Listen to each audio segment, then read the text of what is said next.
Magic. It's been a little while because of travel, but we are back and live for our Monday evening constructed stream where it's time for Modern Scales. Before we get to other exciting news, Andrew, why are we playing Scales? Yeah, that's a good question. So the question, I guess my response is, do you want the actual reason or the fake reason? I want both reasons. All right, we'll start with the fake reason. Fire off the fake reason. So the fake reason we're playing Scales is that I think there's pretty reasonable speculation that Agatha Cauldron has substantially improved the deck, and specifically that Scales is, I think, pretty reasonable against Thoughtseize Fatal Push decks in general, and some have claimed it's quite good against Scam, and I think that might be true. I haven't tested it myself, but I do think that is logical. So yeah, that's part of it. And personally, I've played some Scales, so like this is gonna be a deep cut, but bear with me. I top 16'd an SCG Invitational like 6 years ago with Scales. Insane. But I have not played the deck in the intervening time basically at all, mostly because it was terrible. So yeah, definitely interested in getting back to deck, seeing if we can figure out the line, seeing how many lethals we can reach. Nice. All right, so now do you want the real reason we're playing the deck? What's the real reason we're playing the deck, Andrew? Okay, so the real reason we're playing Scales is that Scales is the favorite Magic deck in the last 5 years of maybe ever. A friend of the stream, Maximilian McVety, and I attended his wedding 2 days ago. So this is like a wedding present. So yeah, I'm playing Scales in honor of Max's wedding. Yeah. Max told me that he's, quote, on a plane to his honeymoon, but may or may not be able to tune in depending on plane Wi-Fi. I see. Okay. And congrats from all of SystemMagic. Congrats to Max McVety, friend of the stream for sure, teammate of SystemMagic, and congrats on the wedding. Did we give him basically, yeah. Yeah, more or less we gave him 100k channel points for his wedding. Look, Azax, I'll make you a deal. If you get married, we'll play Neo4. No! No! He has to get married. Come on, that's asking a lot.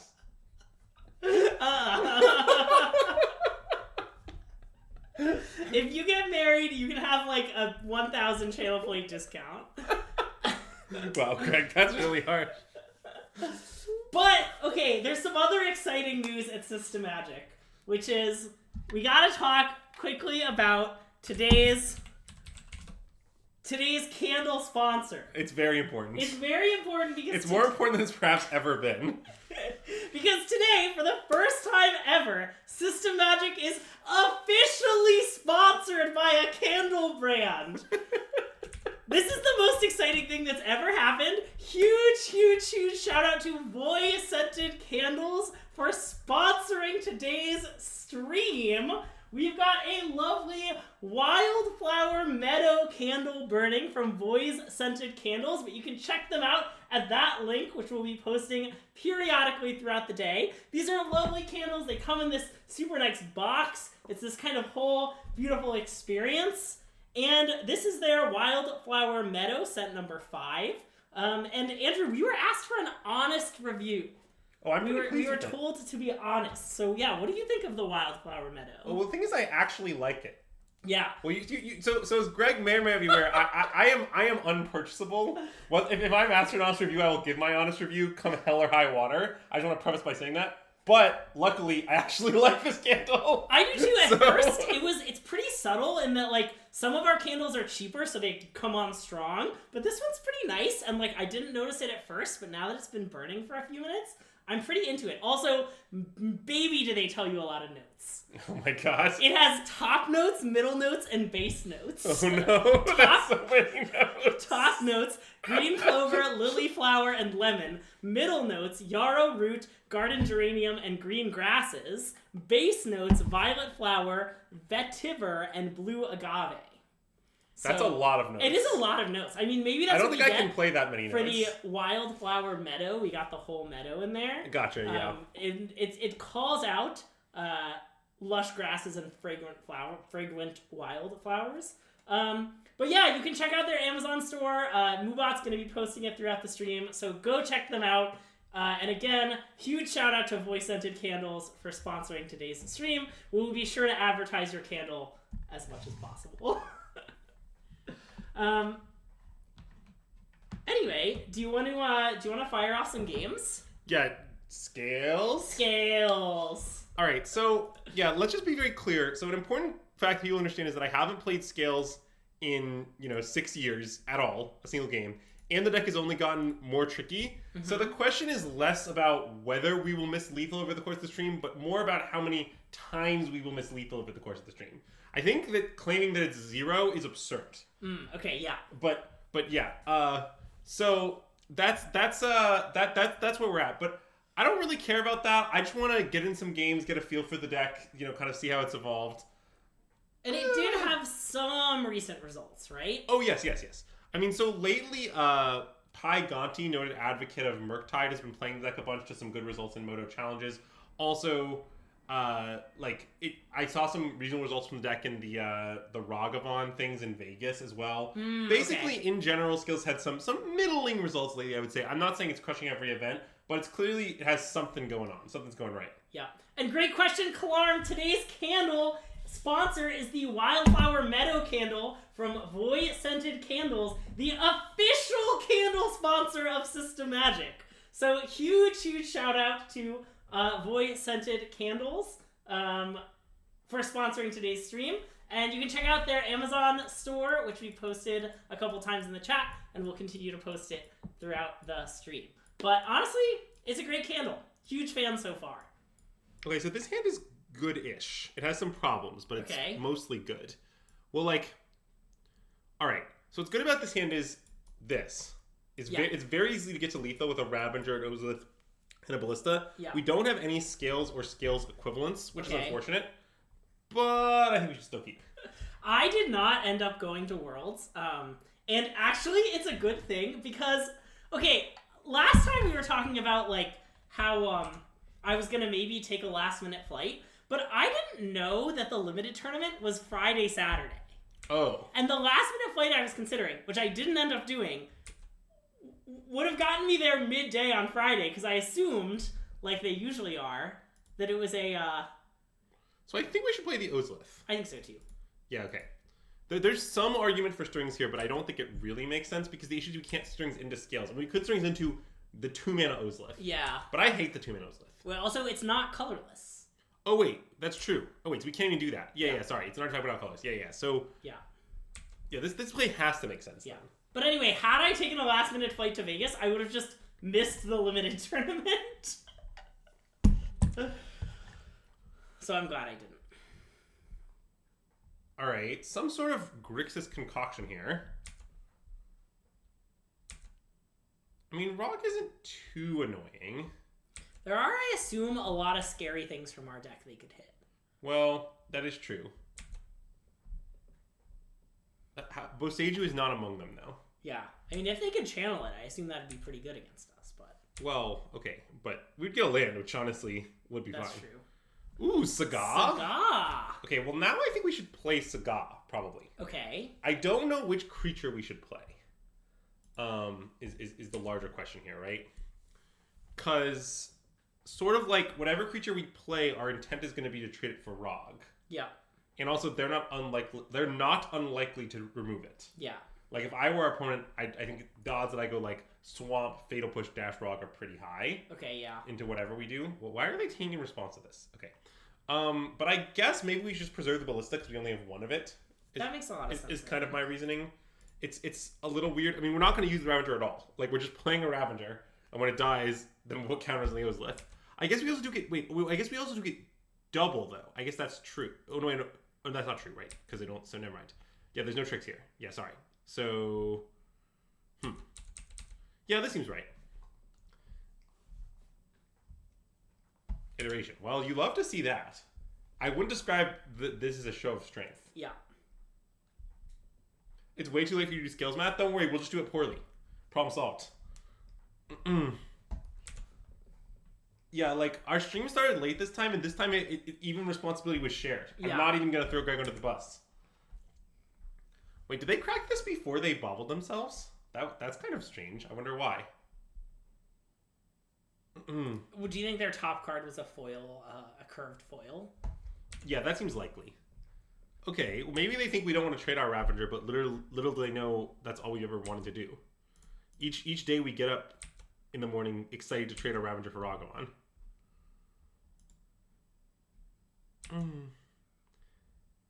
And then I imagine next turn we'll just use our Sagat. We could like try to get more frisky than that, but I think just getting a bunch of resource into play is just going to make our Ravager just like very quickly lethal. Yeah. And so like we don't need to like stress. Also, we should probably play Grove in case we want to give them a life. Oh, because of Death Shadow? Yes. Okay. Now I don't know if we want to do that, but I think we want the option to do it. Can we turn down the void frequency? I don't know, and nah. Yeah, I don't know what controls the frequency or how it works. Void deserves the advertising. They did give us anything, which we do appreciate. Yes.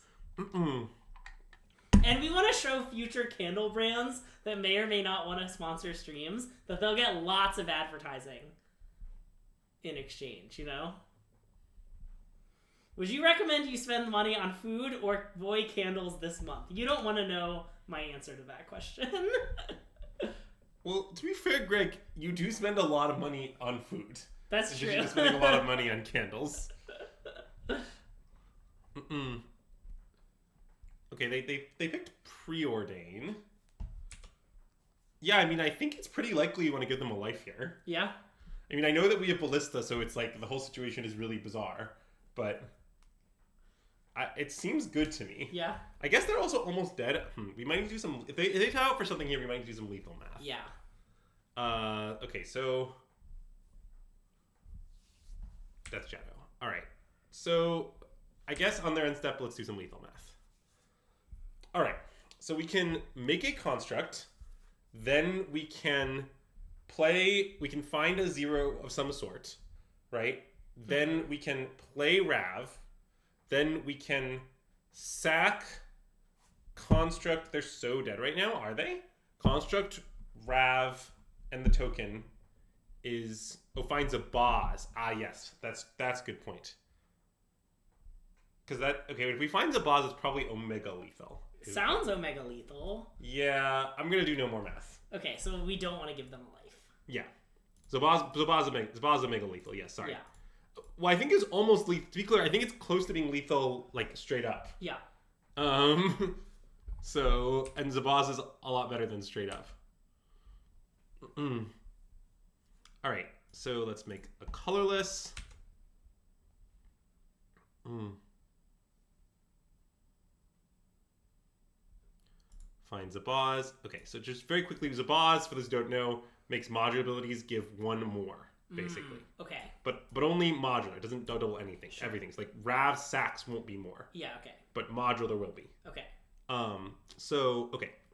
So now, let's see, we go this, Rav. So now let's do quick math one more time. So and we also, I guess, can also attack with the construct and force the chump before we do this as well. Oh no, we can't because we need the Ozolith. Or we could eat the Ozolith. But I guess what's the point of that? Eating the Ozolith seems bad. Yeah, I guess it's irrelevant because we can just put the count. Yeah, I mean, well, because it has a counter on already, so we'd have to get that off before we can eat it. Wait, is it better to eat it might be better to eat the Ozolith, right? But I do think this is Omega Lethal. So anyway, let's do some quick counting here. So we sack our construct token. This goes 2 counters. We sack Zabaz, which will then... Oh, sorry. Wait, do you want to sack this 2 Zabaz? Wait, how's the best way to do this? I guess we should sack it... Oh, no, wait. We want Zabaz just to sit and play, I guess. Wait a minute. I've lost lethal. Is it not lethal? Well... It's gotta be, right? Okay, what if we just sack Zabaz? Isn't it like... Well, then we don't get the bonus. Okay. So then we get 1, 2, 3. Oh no, wait, it's lethal. Sorry. Yeah. It's lethal because we just go sack Zabaz, sack the construct. Yes. Put all the counters around her, sack around her, module here. This doubles it. Yeah. It's easy. Yeah. And I guess attack fire. No, they're dead. They're dead. They're dead. Yes, sorry. Yes, it's we want because basically the Ravager counters will happen twice here. Yeah. Is the whole point of all this. Sorry, I got a little lost in the sauce, but it's fine. So I don't want to attack 5 in the go because Ozil triggers the beginning of combat. Yeah. Is the point. So anyway, Yeah. I believe I should just go. So let's do this. Then I'll just sack this. Sack this, yeah. Yeah, which will proc the Ozilith and proc it. Yeah. It modulars onto this. So it kind of gets 3 counters. It gets Yes. 1 onto the Ozilith, 1 onto Ravager, and triggers modular. Correct. And then you sack this to itself. Yes.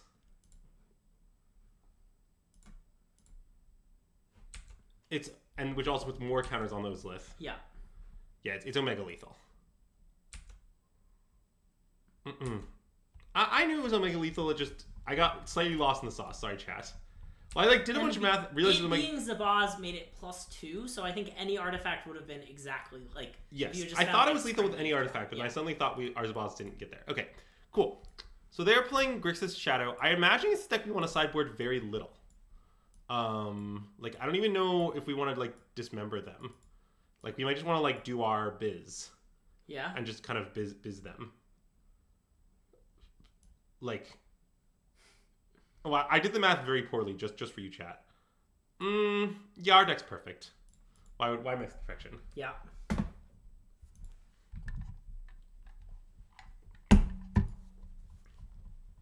Man, I really gotta get my scalesing back on. I'm feeling the rust, chat. I'm feeling the rust. It's been too long since I hardened some scales.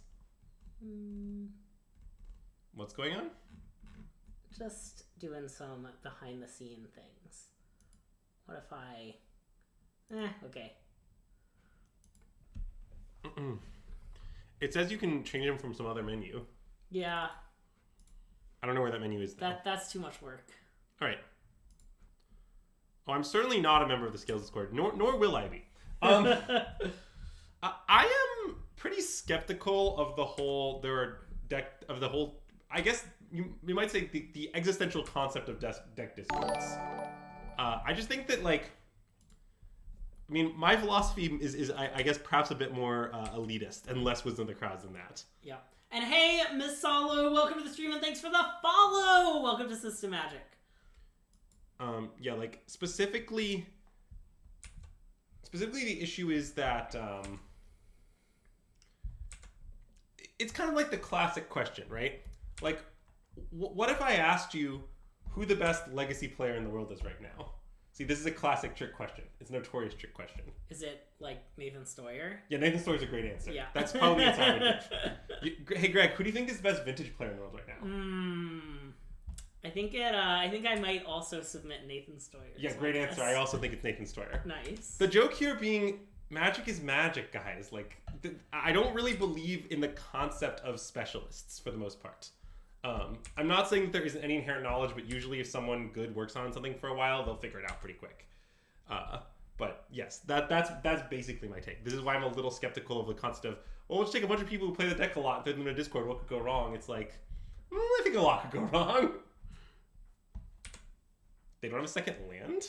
I mean, they should probably take Hanger back here.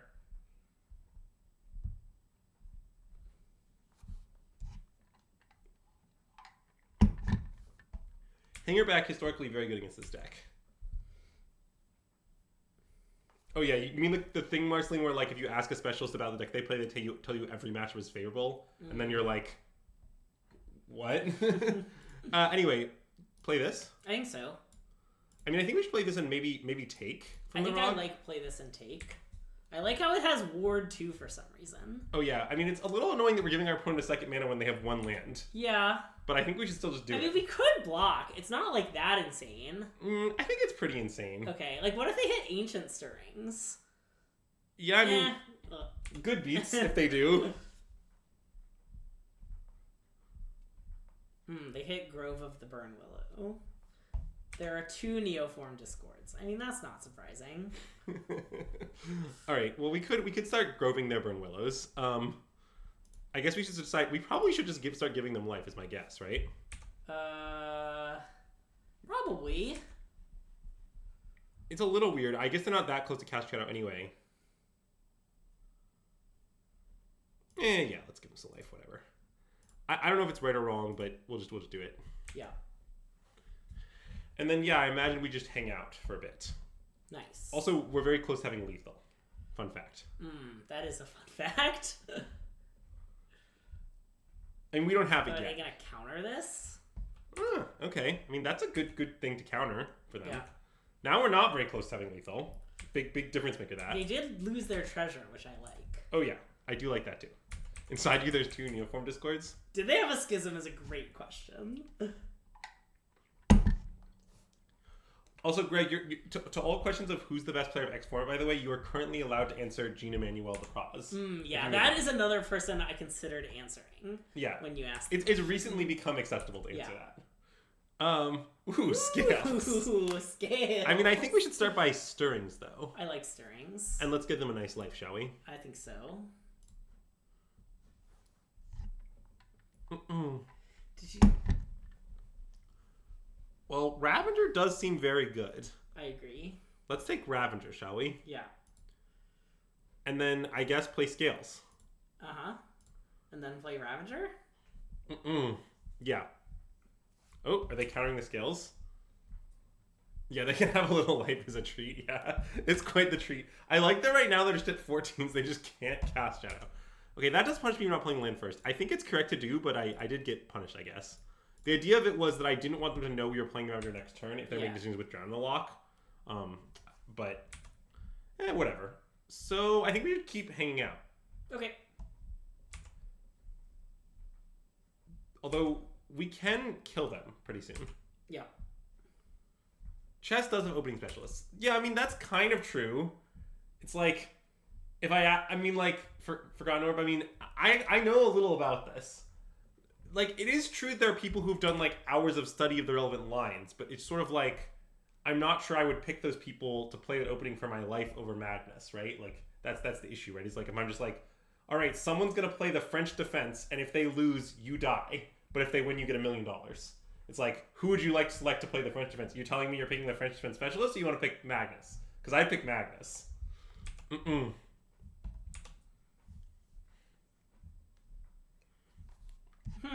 That's a nice one.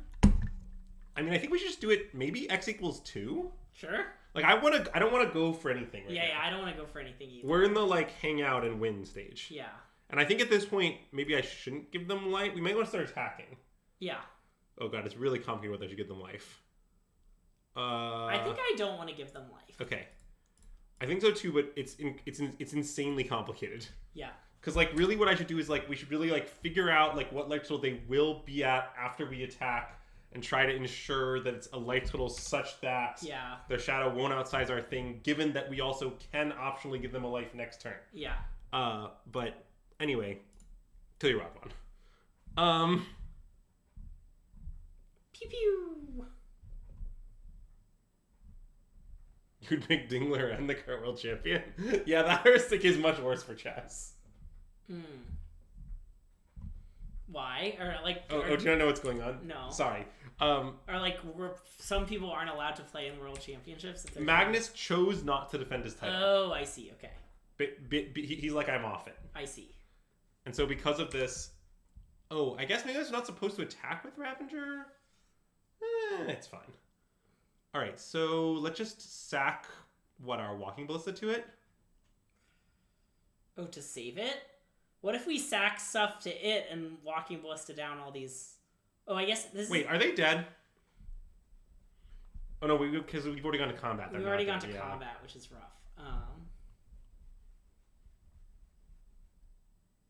I mean, we could just like sack it to itself, put a counter on the ballista, then ping down the bowmaster. Yeah, I guess that's pretty good. They don't get a 1/1, right? Yeah, okay. Yeah, that's better. Yeah. You're right.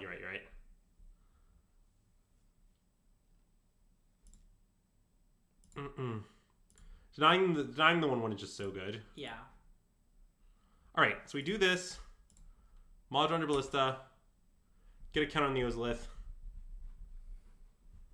See, when I played this deck, I had an animation module back in my day. I bet that card's cards worse?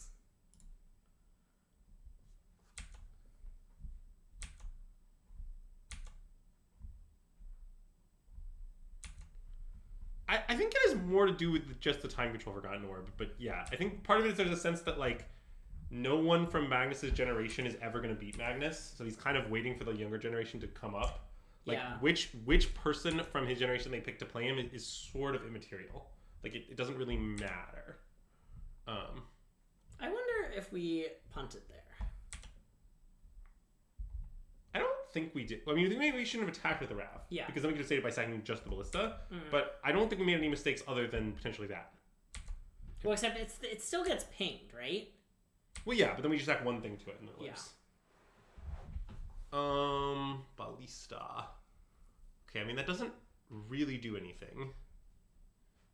I mean, I think I just want to cast Ballista. I mean, if we cast Ballista and put a counter on Patchwork, then it's a 6/6, and we have 3 damage represented on board. So they are forced to chomp. That's true. Okay, that seems good. Word 2 is a really nice ability, you know? Yeah.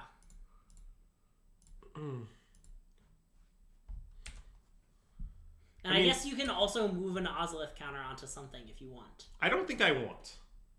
You could move it onto the 1/1 Ballista. I guess that's maybe a reasonable place to put it. I mean, because the idea being they'll just go back and I don't like really know what this plays around or doesn't play around. Yeah. But okay, fine. We'll do it. Whatever. It's weird because we can always move him back, you know? Yeah. And I guess I can actually attack with both. Right? Sure. Because they have to block this. Yeah.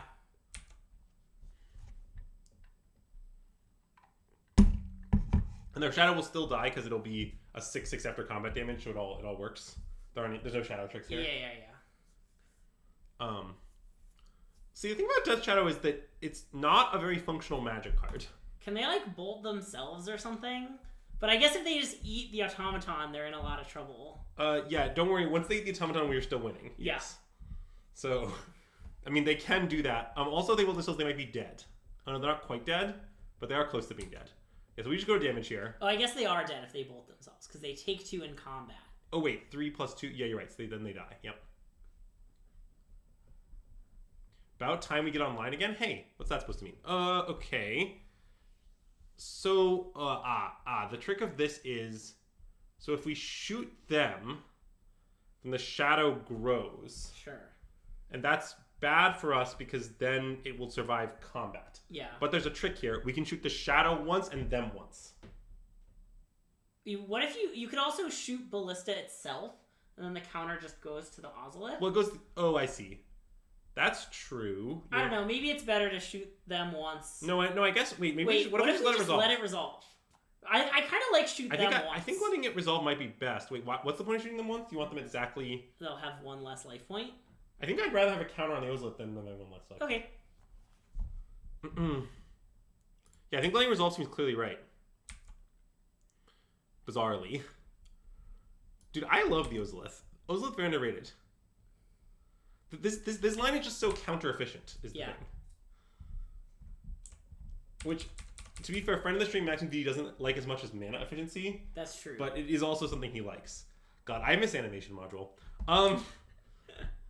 You can also, if you'd like, start a prediction, which is how many times Andrew will mention animation module this stream. I mean, that's a great prediction. It's likely to be, I would say, a fair number. Yeah, I was famously streaming from my mom's house last week. Yeah. Oh, yeah, you are back from the Chaos Dungeon. And we just, like, missed some streams, right? Like. Well, Worlds we did just skip, yeah. Yeah. Because we didn't want to fight Worlds. The thing is, if you fight Worlds, you're going to lose. Yeah. Okay, so now if we go to combat and put both counters on the walking ballista, we can just attack with both and they're dead, right? On either block. Seems like it to me. Now, they could, in response to us targeting the walking ballista with the Ozolith, go to kill it, I suppose. But that's fine. If they do that, we just let it die, preserve the counters on the Ozolith, attack with Patrick Covenant. If they block, give them a life point. Oh, that's true. So I think it's just great. We just go to combat. Okay. I actually don't think the World's Final... So I've actually talked about this with some people. The World's Final Rings thing, I think, isn't that bizarre. I think it's actually been discussed as though it's more bizarre than it really is.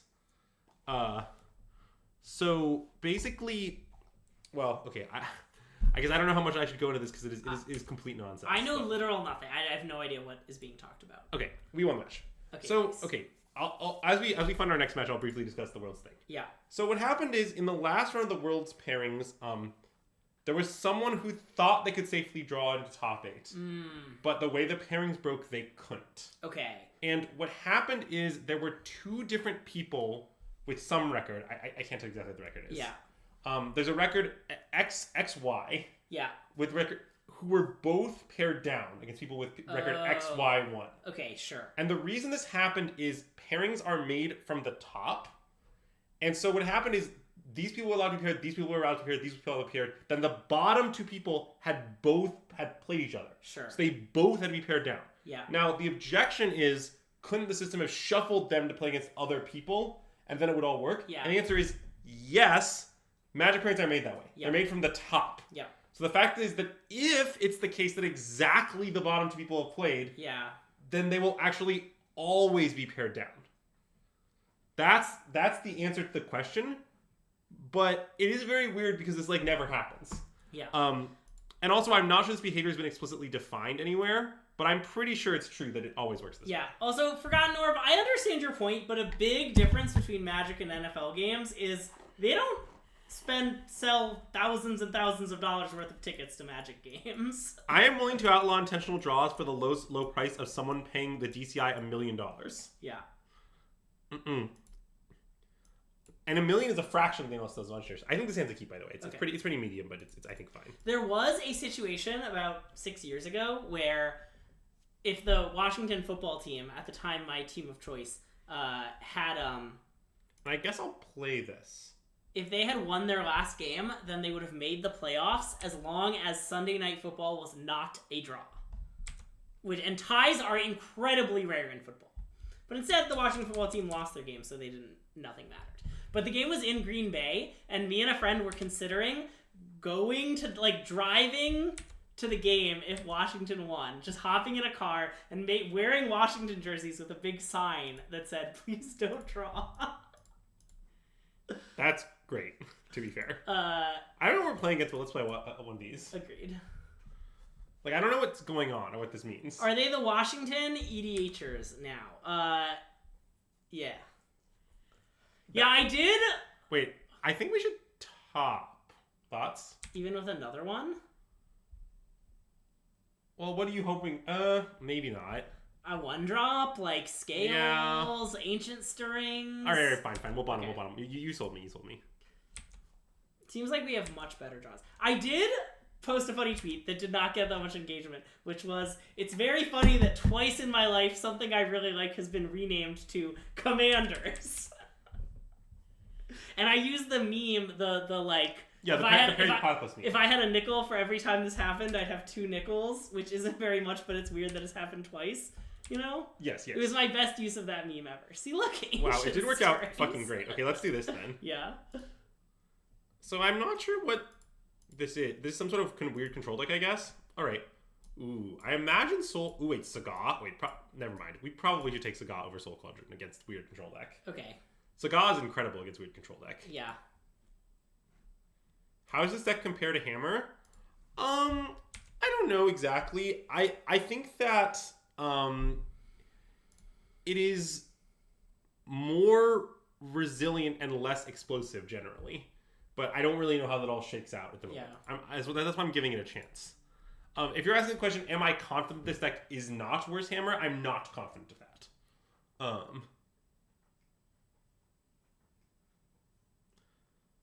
By the way, important thing about Scales is that Dress Down is the biggest beating of all time for this deck. For example, if I'm really okay with these continued subtleties. And this time I do want to top, I think. Okay, that makes sense. I like putting it on top now. Yeah, the bottom top was genius, although notably it might have worked out somewhat similarly in the end, but yeah. I guess that's true. Well, I guess we would have not drawn the stirrings though. Yeah. It's more consistent than Hammer. Yeah, I don't know. That's complicated. I would say both are trying to assemble these rickety 3-piece combos. Does seem like we're about to get to Ferried. Well, that isn't that bad for us if that happens. I mean, they bounce the Saga, we replay it and kill the Teferi, right? Like, I guess so. I mean, it's not my favorite, but it's not like a blowout or anything. We also can, I guess, if we don't want to kill the Teferi, take an opportunity to resolve a spell, which is kind of appealing, maybe. Yeah. Although maybe just killing Teferi is better than resolving any spell. Like, Hangerback Walker is not that great against this deck because they have a lot of ways to just exile it anyway. Yeah. Yeah, I guess I sort of think we should just play... I think we should just get time walked. Yep. You ever just accepted that you were getting time walked? It's honestly very freeing. Look at how free we are. Ah. I now understand. What? I thought you were killing Teferi in a much less elegant way. Oh, no. I didn't mean discard... Spend actual cards to kill Teferi. Yeah. I meant kill Teferi without expending any resource whatsoever. Yeah. Your line is much better than what I thought was gonna happen. Oh, Days Undoing is in their exile? Yeah, so this is some of these lists play a few Days Undoing to go with Narset. Yeah. I don't really think it's very good, but it is something one can do. Yeah. Alright, so now the question is, should we cast any spells? I think probably not. I think probably not. Alright, Inkmoth, go. Yep. Like, I would love to cast 2 spells here, but I would love even more to not do that. I love Standard. So Standard is my favorite format of the constructed formats, so I'm thrilled about it. Yeah, it's not even close to being Greg's favorite format. But anyway, What? Oh, over limited? Yes. Well, that's true. Alright, I think we should make another one. Yeah. And I guess I don't think we're gonna play Scales this turn. So we can just tap this. I guess we're not gonna animate this either. This doesn't matter. Yeah.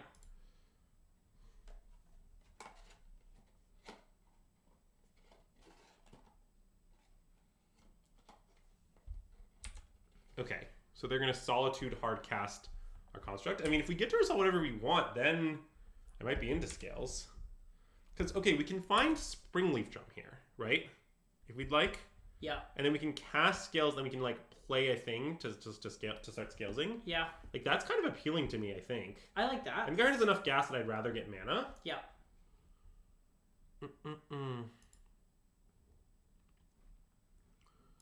All right. And I don't know which thing it is that we should play. That's the part that I think is debatable. I guess probably this one. Maybe this. The ward is pretty great. The ward is pretty great. They only have 2 cards in hand. I mean, they could like pay 5 to Teferi bounce it, perhaps. Yeah. But like, that's not even that bad. They are allowed to run. I think we should do this. Yeah.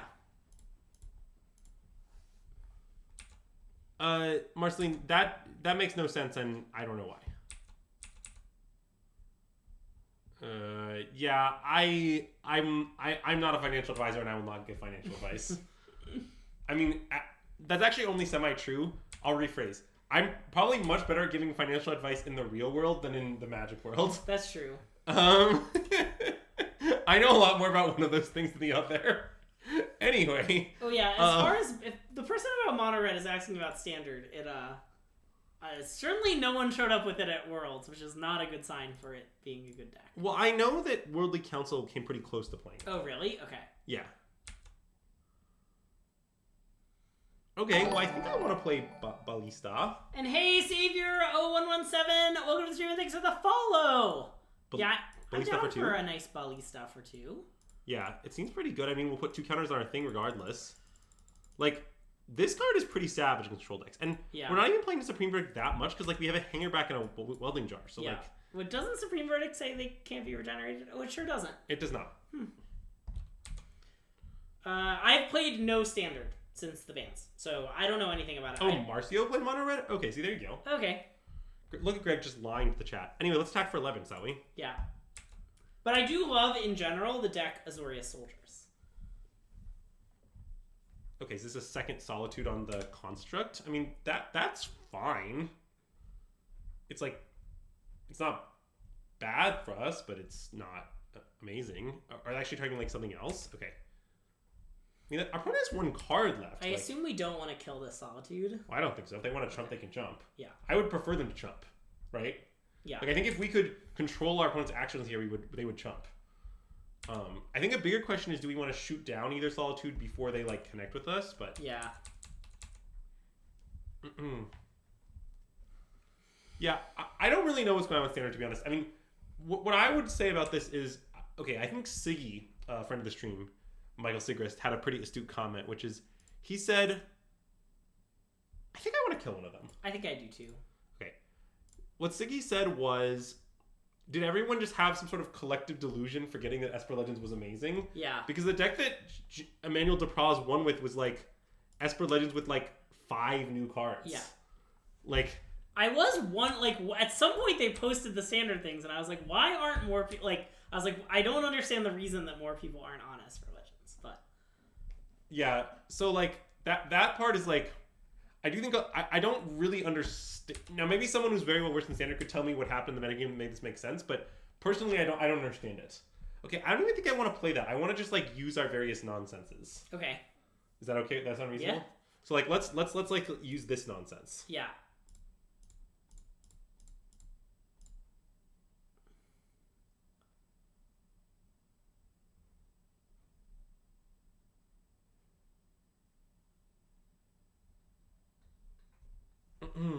Sunfall makes Esper Legends slightly less fun to play. Yeah, I guess. I mean, you're a Thalia deck. Like, it can only go so far. I mean, you're not wrong, but, like, I don't know. You can't be that scared. I assume it makes AO much worse, which does make me sad. I love AO, but... Yeah, I mean, I think basically no one had AO in the main, but you can still just sideboard AO. That's true.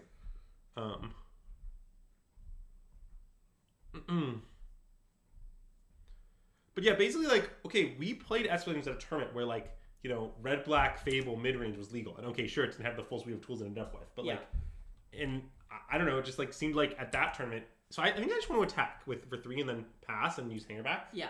Instead of casting this for, like, 2 mana. Yeah. It just seems like I think they might have a counterspell, and I like that we can kind of trivially make it, like, look really stupid. And B, like... I sort of feel like we're reaching the point where they need to deal with our board. Like, they have to. Yeah. They're going to die really quickly here. Also, I get the thing about you have to respect Sunfall, but it's not like there weren't rats before. I get that Sunfall was better than the rats that were there before, but, like...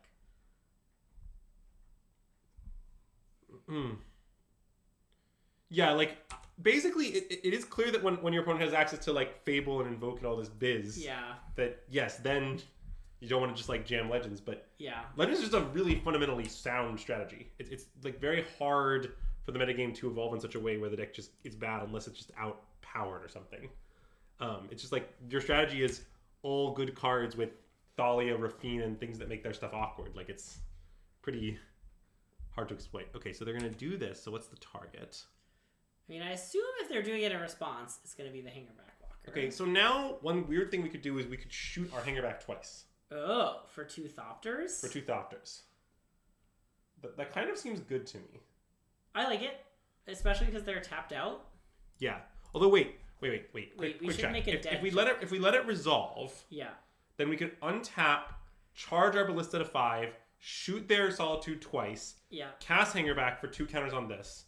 So then the end will be attacking with a 7 and a 3 for 10, and we'll have 3 pings, so it'll be 13 damage. So they're not dead. Yeah. All right. Good dead check. Yeah. But now I want to shoot Hangerback. Okay.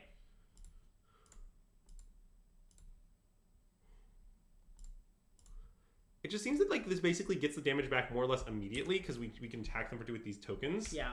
And it's just, like, more safe against biz. For most biz. Love to be safe against biz. Ooh. Cigar. Alright. So I guess we want to cast this for 2 so we can still charge our Walking Ballista? Yeah.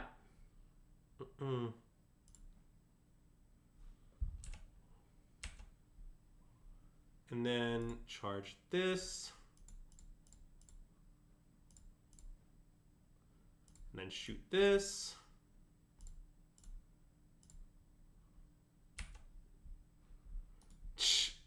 Well, again, this stream is in honor of Max's wedding. So. It is. You're all about that Greg pile? I mean, yeah, I mean, what I would say about Greg's deck is I think it's roughly every deck that Greg has ever played. Sorry, you're not talking about me. I was like, what? Yeah. All right, verdict. So, shall we save Patrick Automaton? That makes sense. Seems like it's our best creature by, like, absolute miles. And then ping him for 1? Yeah. It's also very hard to move this thing if you only have 3 mana and it has Ward 2, you know? Yeah. I mean, Leyline Binding does do it. Well, okay, but I said it's hard, not it's impossible. Yeah. We also get 2 more Thofters as well. True.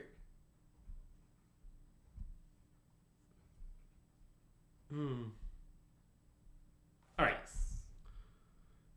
Now, my mouse is doing something weird here where it's like... Oh, it's drifting? Yeah, kind of. But, okay. Whatever. Let's do it again.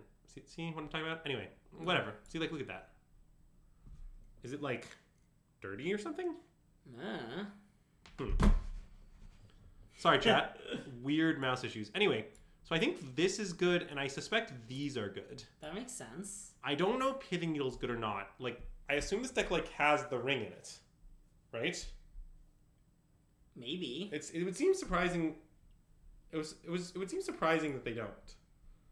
Well, to be fair, Todd, right, like, Regeneration isn't that popular. Like, if you guys question Regeneration cards are more popular in the format, right? Like, it seems kind of hard to argue about what the answer is. I think this was a joke, but I assume Shadow Sphere goes, yeah. I would assume so, yeah. I don't think we need to trample.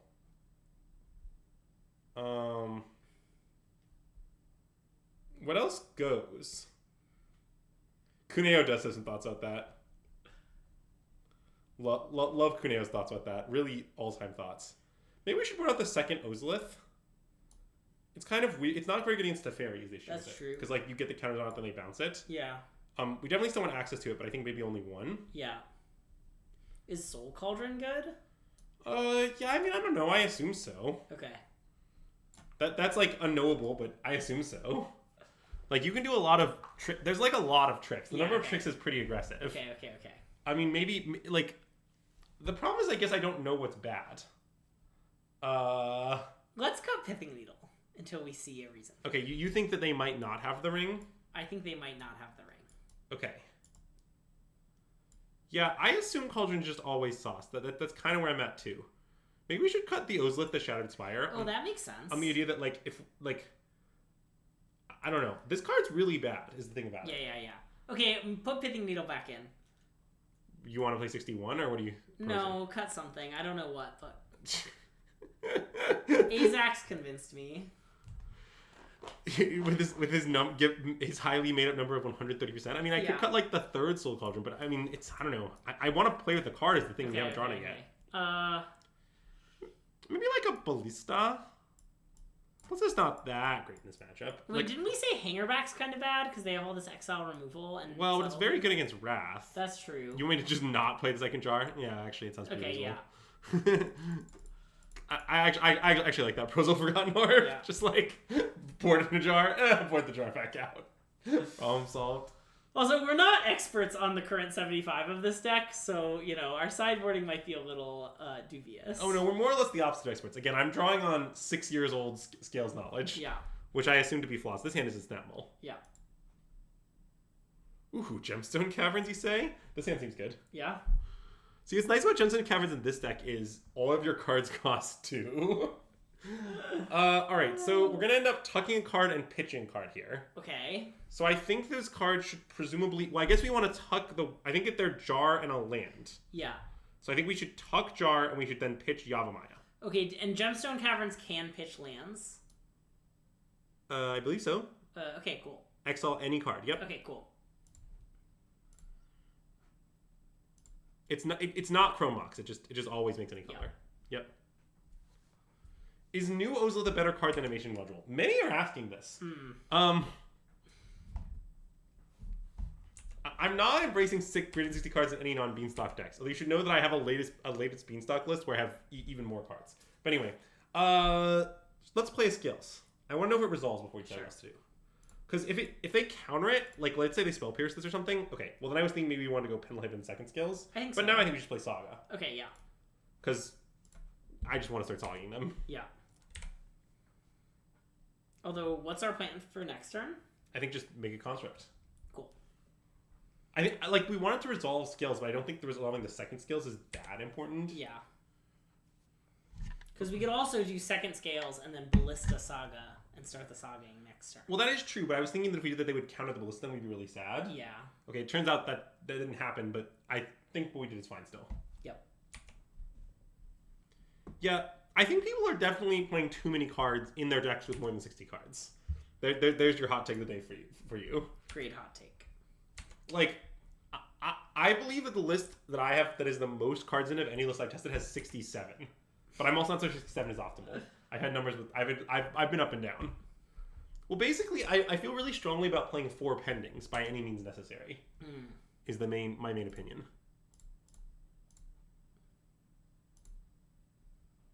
Battle of Wits also draws a card with Beanstalk. That's you know, true. when you're right, Clarm. But what if that puts you at 199? Mm-mm. It would just be a disaster. Black red.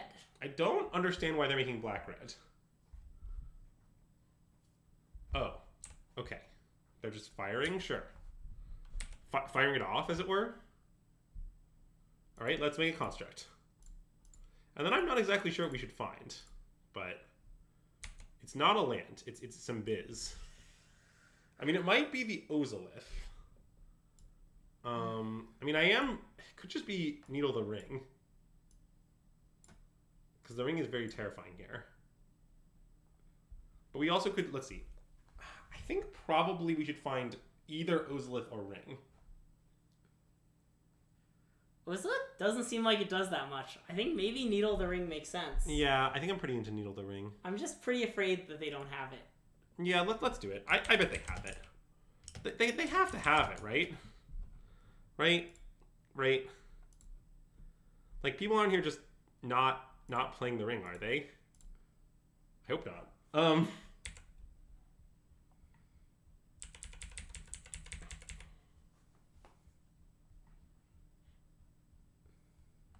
Also, why do we have any theory on why our opponent has these fire ices? Like, what it means? Like, just like they just like want to play Bolt and they like the ability to cycle it and like dodge Chalice or something. Yeah, I was worried about this, but there was just no way we can play the Ink Moth because we needed to play the land to play the Hardened Scales. We definitely want to resolve the Hardened Scales. So yeah, but it's okay. We can play Ballista for 2 and 2, which will become 3. Yeah, or for 1, which will become 2, maybe, and leave up the safekeeping. Yeah. Is that better? I guess that's probably better. Seems better. Okay. So let's cast it. Yeah, let's do that then. Is rhinocerosing a thing?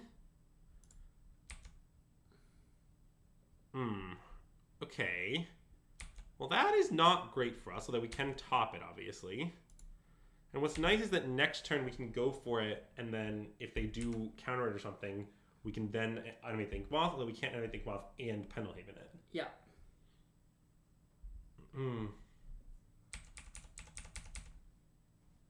I see. I was not aware that Waffle loved Fire Ice, I guess, but I guess I will just state publicly this time, I do not love Fire Ice. Thank you for coming to my TED Talk. But I'm also not an enjoyer of this strategy. I like my 4-color decks with less counter spells these days. Anyway, so I guess let's cast it. And I think for 2 now, right? Well, then we can't hit the Tef for 1 if they counter it. Oh. Which is pretty relevant. But I like that if it resolves for 2, it can kill the Tef. Oh, that's true. And you know what card I think they have is Solitude? Yeah. Solitude, yeah. Okay, I'm in. You're right. Because they have Solitude, either of those 2 cards, I guess, would be a reason to do it this way. Yeah. Because we're not going to be able to... Wow. Well, okay, we've been punished. Yeah. They have Lorien Revealed. Oh, which you can plus Teferi and then cast. Well, they certainly didn't do that. I mean, obviously, they might have preferred to remand our Ballista to doing that. Kataki? What? What is this? What year is it? Also, that isn't actually very good. As a follow-up to this. Like, we can just pretty calmly just pay. Okay. Ballista? Yeah.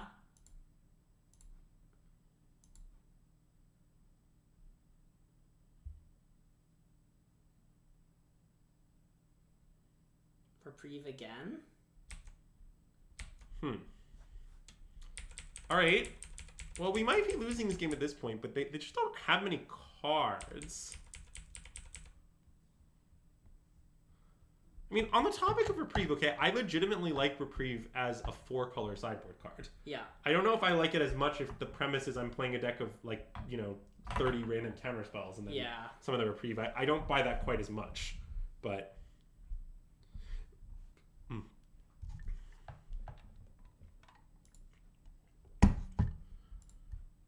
Well, I mean, it's definitely better than Remand. I mean, it dodges some annoying stuff. Interesting. I'm not sure whether we should play that as a land or not. Do you want to lead on Ballista for 1? And see what happens? Yeah, that sounds pretty reasonable. And I guess just like this way? We're not going to fire this up, right? I don't think so. Yeah, okay.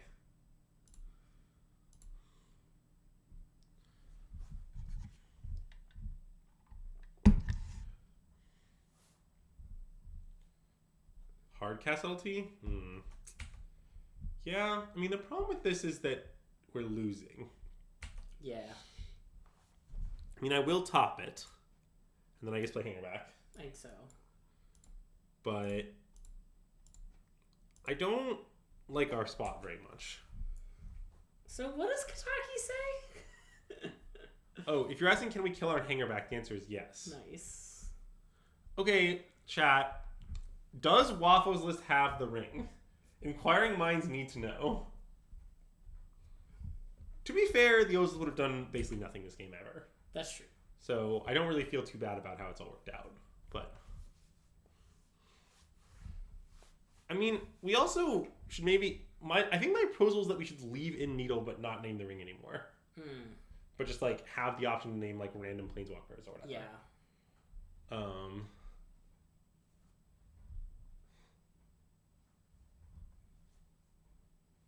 We take 5? These beatdowns are surprisingly legit. Alright. I mean, it would be absurd to do that, certainly. Alright. Ballista? Wait, do you want to play for... Oh, I didn't want to. Okay. But I don't think they're going to let the resolve. I think we might be dead skis. Well, we're definitely not... Wait, hold on. Let's play on a little bit. Okay. Kataki's a combo with the ring. That is true. So, wait a minute. Let's imagine that their one card is a blink. Okay. Alright, so then next turn, we're actually sort of okay, right? Yeah, I guess so. I mean... we're not incredibly okay, but I think we are definitely sort of okay. Yeah.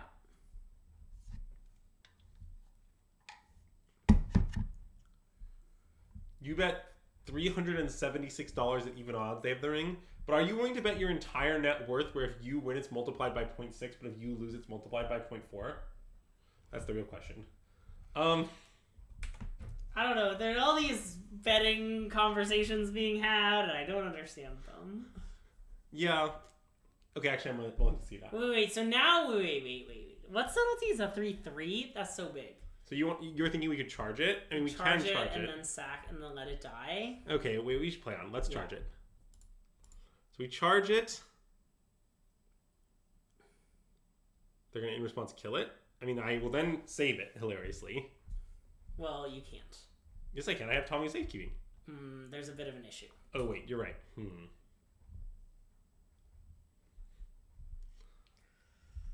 All right. Let's concede. Nice. So, wait. I don't want to know the lore. No, thank you. Maybe this card is bad. Because of Teferi? Yeah. And, like, subtlety? Yeah, that's kind of my concern.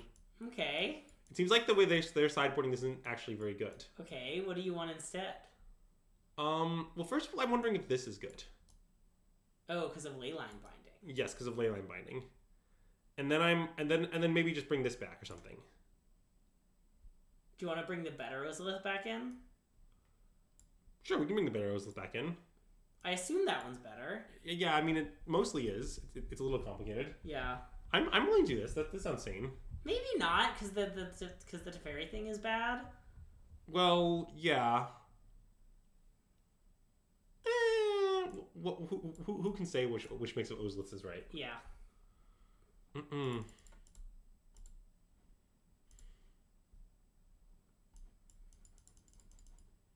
Well, this hand doesn't have green, but I imagine it's a keep. You think? I mean... Okay, I buy it. We just need to kind of draw any land, right? And, like, most of our land just instantly, like, I don't know. Yeah. Okay. It also has scales in it, which Yeah. is pretty important. And our deck's mana isn't that good, famously. I mean, we just... You're playing a deck with a bunch of colorless lands. Yeah. So, like, I sort of think that, like, prices you in to some extent.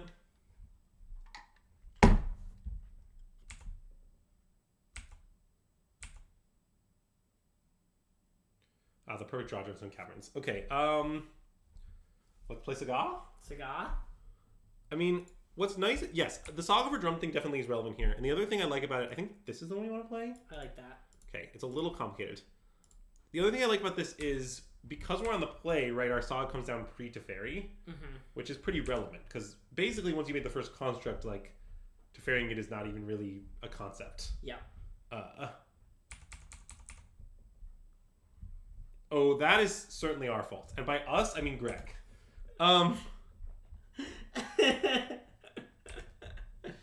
Do you know in what way it's my fault?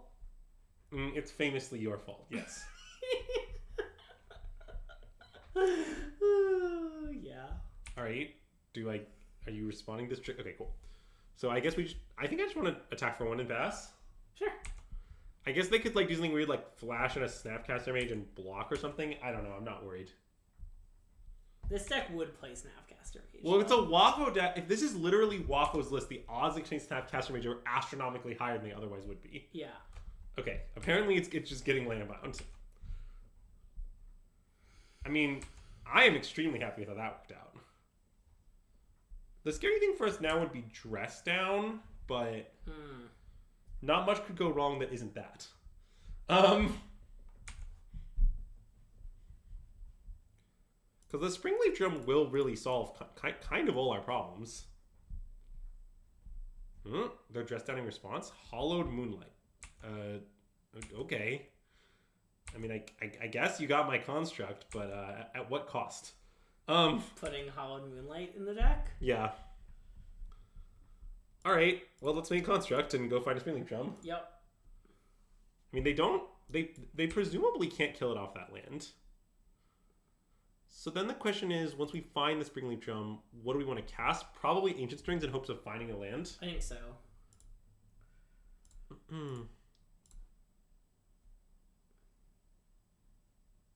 Stomping Ground, nice. Yep. And then I guess just play Scales? I like playing Scales. Yeah. We'll get something going here. I mean, I admit that currently our opponent's under no pressure, but next turn the pressure will ramp up very, very quickly. Yeah. You might say that we're scaling. With is it like a soft scaling, would you say? No, we're hard scaling. Okay. Ooh, Saga. That's nice. All right, you want to start by playing Scales? Sure. Like, my intent is to play Scales, this, and this. Yeah. But I just think if we're doing that, we should start with Scales, and I don't even see a reason to show them the land, really. I guess now we can play it, I don't know. Sure.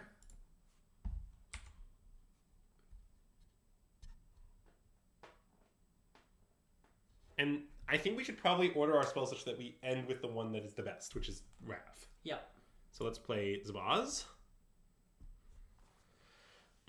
Would you say the pressure is NKT? What does that mean? Is that a physics joke? I think it might be a physics joke.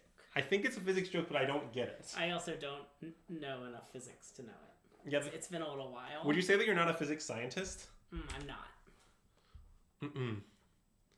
The ideal gas law? Yes, it was something like that. But what does the ideal gas law have to do with the price of tea in China? Anyway, all right. Top? Top is fine by me. I mean, I think we should top, and then presumably we're going to Stirrings this turn. But, you know. I guess, yeah. I mean, why not, right? Well, I want to do this first, because if they subtlety it too, we might want to... Well, but so now we want to attack, because we can animate Think Moth to make our thing 4/4. Oh, so okay. They can't block. But then my intent, when they don't block, is to just... Well, maybe just hitting them 4 is better than spending our Stirrings. We know the top card is a good draw. That actually isn't crazy. Yeah, I mean... Although the other thing we could do is we could leave up the drum, which has advantages too. Okay. Well, now I'm definitely going to do this. Yep. I don't know if our opponent missed it or they have Solitude and trying to bait us or like what's going on really, but okay. I mean, we take those.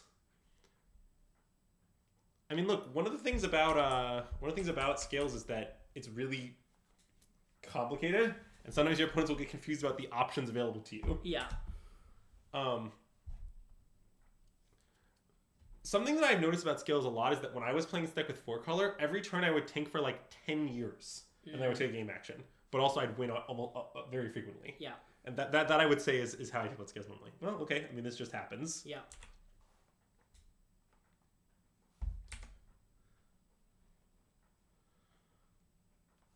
Okay. And we can play Zabaz.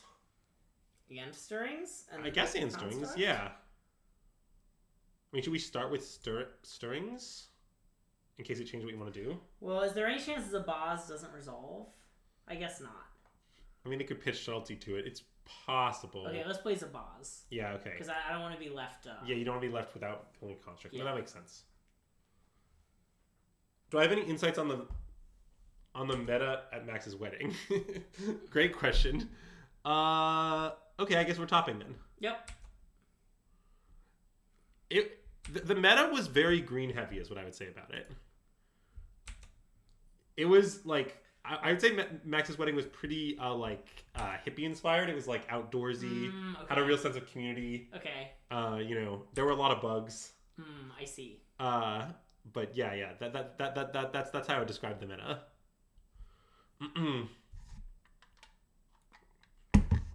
It was really nice though. Okay, are they gonna? I mean, see now they can bounce a Saga if they want, but that is like a really weird effect. No, they're bouncing Leyline Binding. Oh, okay, because the Hangerback's on 0. Sure, that makes sense. We will get no Thopters though, so we got that going for us. Nice. I love to get no Thopters. Would you say that all your homies like to get no Thopters? They sure do. So, what are we gonna Saga for? Huh? Okay, I mean, it's just so medium. Like, I get they can do this, but like, just because they can doesn't mean they should, you know? Yeah. I mean, maybe the Ozolith? I mean, I assume we're gonna make a thing, though, right? Well, I'm trying to figure out what we're gonna do other than that. Right? So, like... Should we, are we supposed to animate Inkmoth and kill Teferi? Oh, maybe. Like, one thing I was thinking we could do, for example, is we could make a construct, find Zabaz. Don't worry, multiple Zabaz and multiple Hardened Scales kind of work together. Oh, I guess that's true, huh? And then just, hit the Teferi with the Inkmoth. That seems pretty good, actually. Yeah, let's do that. I mean, we can think about whether Zabaz is really what we want, but it seems pretty reasonable. Yeah, I think it's a Zabaz angle. Okay. You know what they say? One good Zabaz deserves another. Lethal check? I don't think we have lethal. We definitely don't have lethal. I also am too scared of Solitude to go for it. We also don't worry. We don't even remotely have it. Yeah. What if we needled the ring? Yeah, a classic question. Well, I've come around to the opinion that I don't think our opponent's playing it. Look, they had to cut something to fit Hollowed Moonlight, you know? Maybe they sided it out because they thought we might just, get them. Yeah, that makes sense. And by that makes sense, I mean, well, it doesn't really make any sense. What the fuck? Really? Stony Silence? Come on, man. My deck is barely playable. You can't be Stony Silencing me. That's That's unacceptable. They are dead, lol. I mean, yeah, definitely we might win following this. Although they're not like dead on board, we can't activate our artifacts. Yeah. Is the thing. Also, they just could. I bet they have solitude, like. Or subtlety. Oh yeah. Like I think we should probably attack first, maybe. Do you want to play the Nexus? Yeah, like I want to play the Nexus and maybe actually animate this Nexus. Well, actually, maybe not. Let's just attack. Yeah. Yeah.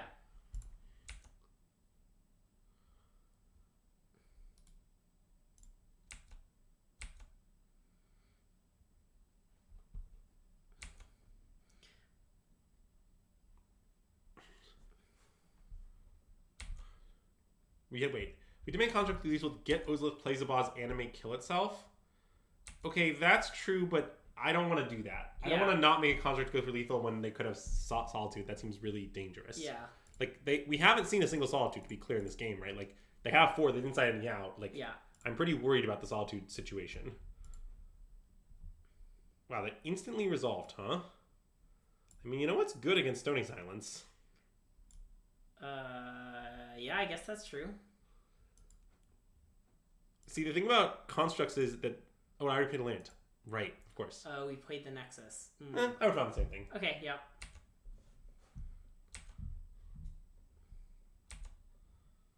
Well, they have this binding, but yeah, it's in play now.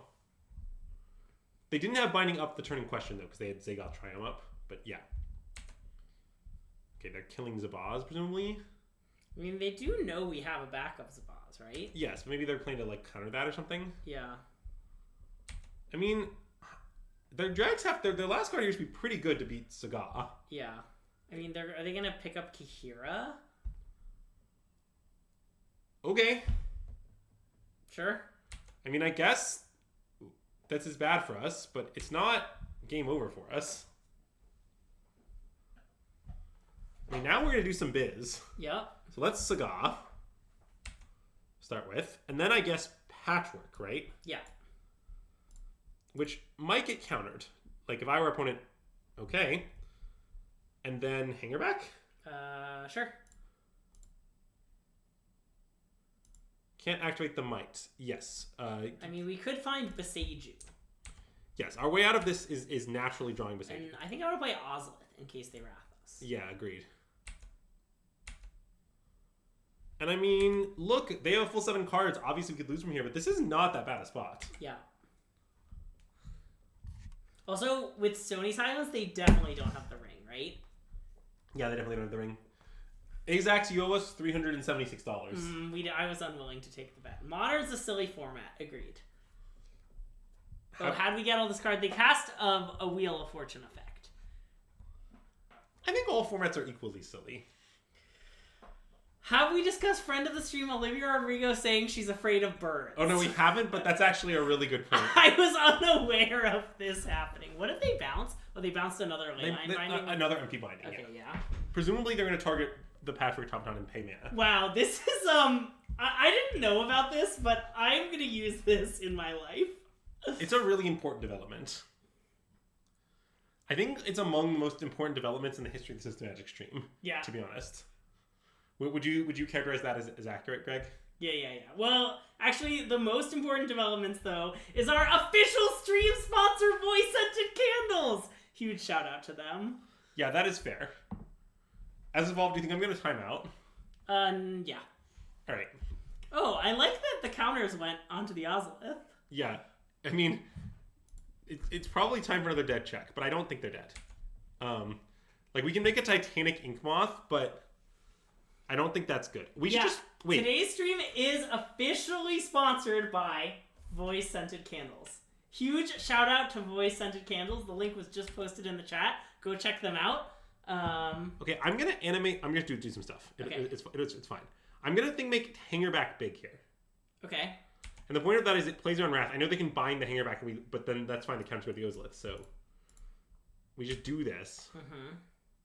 So they're gonna respond. Well, they don't have mana up. Oh yeah. I mean, they can Solitude here, but like sure. Have we discussed Taylor Swift dating voice-scented candles?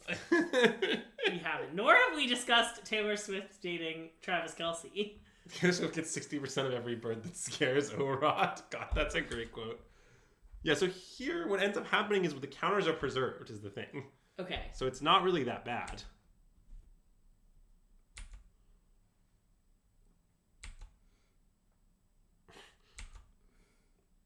So now there's 9 counters on the Ozlith for those keep track at home. Uh-huh. Now we kill Teferi. Should we make... Serious question, should we make a construct while their shield's down on whatever their card... on Hallowed Moonlight? Oh yeah, that's a good point. Let's do that. Yeah. Well, it's worse against Wrath, but whatever. Yeah. I ain't afraid of no Wraths. And then Zavaz, I guess? Zavaz, yeah. Yeah.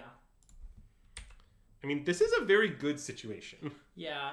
Because notably, if at any point the shields are down, we will straight up kill them. Yeah, although it's hard for the shields to be down when the card Solitude exists. Yeah, I mean, they don't have an unlimited number of Solitudes. That's true. I mean, they do if they keep Days Undoing. That's true. Don't love the pay 2 here. Uh-oh. Are we getting Days Undoing again? I mean... I guess the thing is that's not actually that hard to beat, but it would be badish. Because we have 2 Sagas. Huh. Also, like, they certainly need to have something, but I mean, obviously they have 7 cards to have it. Yeah.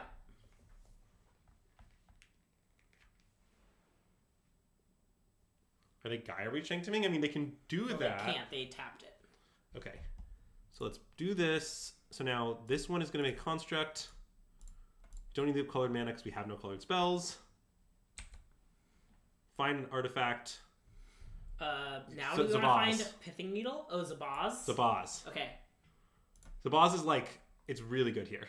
So we keep this Zabaz. Yeah. Then this Zabaz triggers. So then we put counters on like this or something. Sure.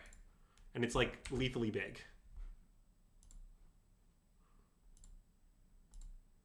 Woo! So like they're to stop us, they have to answer this and answer this. Yeah. They're both lethal threats. Right. And also this will kill Narset if they do that. Yeah. So it's well, really, and really good. We can also play Ravager, and that makes it hard for them too, right? Well, how? How does that matter? It can't be used. Oh, right. Sorry, I forgot about Stony Silence. All right. Well, so we're scaling up a storm in here. All right. So, Greg, have you any thoughts on the Afraid of Bird situation? Are you? Yeah. So, notably, my brother runs this fantasy league, and he requested that each of us have, and he sends a weekly update, and he requested that each of us have a pretend celebrity own our team for jokes for the weekly update, and I chose Olivia Rodrigo as my team owner, and there are a lot of football teams that are named after birds. The Falcons, the Seahawks, to name a few. The Ravens. You also have to get Scipio! You didn't hear me. I shouldn't have yelled that into the mic. Oh well. But, yeah, going to bed sounds like a bird. But anyway, I will make lots of bird-related jokes to my brother for fantasy football. They also redeemed dog cameo. Do you want me to go get Scipio? Oh, we have to get them simultaneously, or do we? Yeah, I think we can get them simultaneously. How will they do with that? They'll be okay with it. Okay. Or more accurately, one half of them will be okay with it. It's the Scipio half. All right, so everyone, this is my rat. His name's Attila. He's very cute. He's having a good day.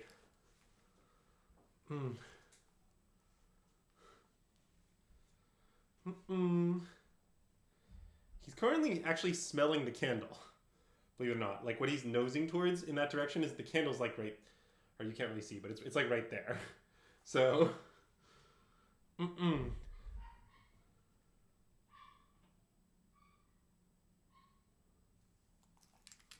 Wait, one second. Greg?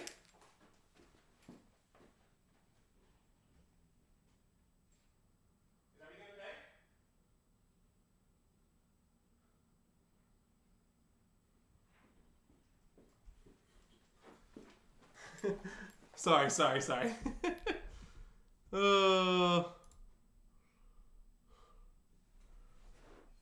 See, the thing about this hand is it's much better on the draw.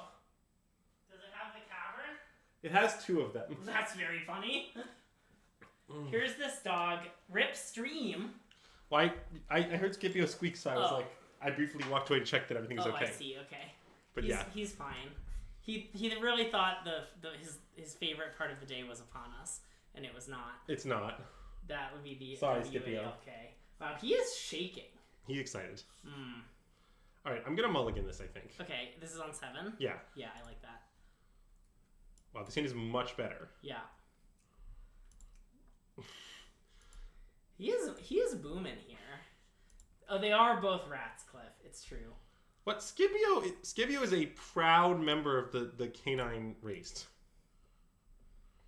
2 gemstones is like pre-mulling anyway. Yeah, that's true. Well, see, what's great about 2 gemstone mine is that you can put them both into play.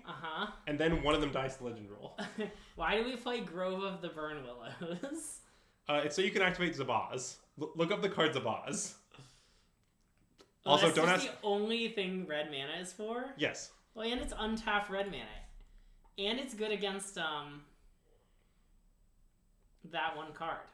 Yeah, I do like that it's good against that one card. Death Shadow. Anyway, let's attack with Zabaz, shall we? Sure.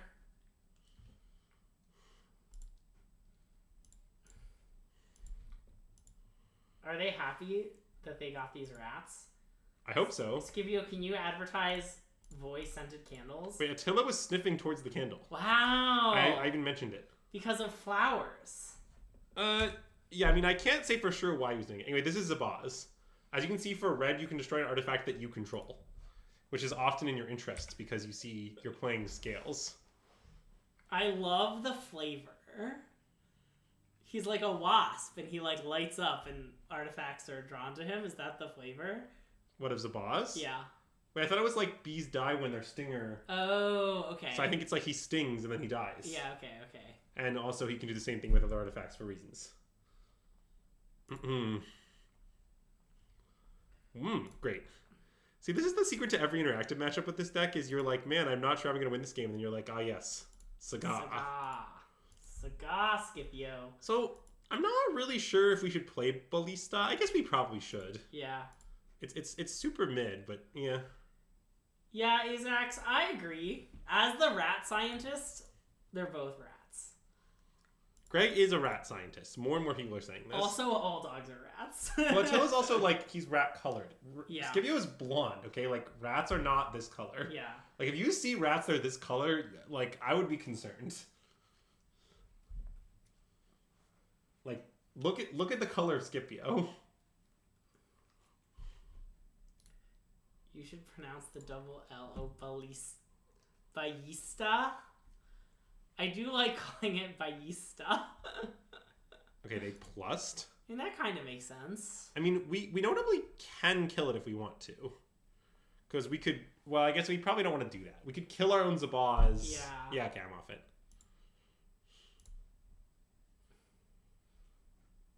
Ooh. That might be good at some point. Not this point, though. This point, let's attack to Fairy for 2, shall we? Yeah.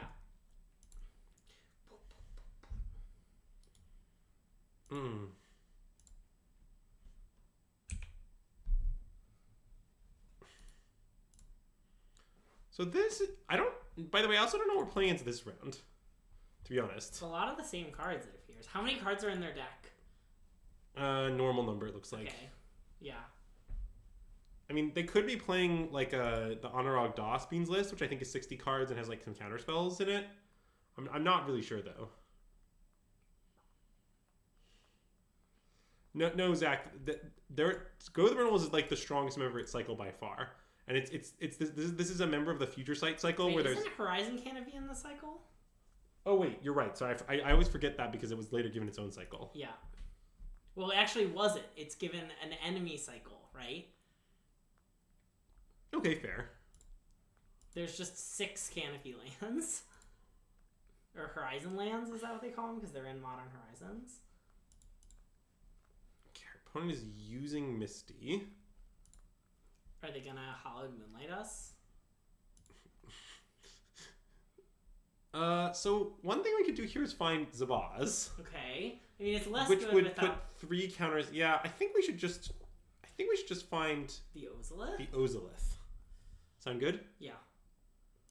Right, we have the Ozolith. Now, do you want to cast Agatha Soul Cauldron? Well, I might want to get attack to fairy first and see what happens. Oh, Graven Cairns was given its own cycle. That's a good point. It's okay, buddy. Wait, so why do you want to attack the fairy first? Good point. Why does it? I don't think that makes sense. Okay. I think we should play Agatha Soul Cauldron. Okay. And then, if they counter it, then they'll have less mana up to react to us attacking. It's okay, buddy. Shh. Our opponent is currently reading Agatha's Soul Cauldron. I also liked the blue-white member. Do you want to read Agatha's Soul Cauldron, Greg? I sure do. Wow. Okay, so that's a little annoying. What's great is all the counters just go on the Ozolith. But I guess what's not great is there's not that many counters. Yeah. And wait, do you want to ping to fairy for 1? Because otherwise it's just going to bounce the Ozolith. Yeah, okay, I guess we should ping it for 1. Yeah.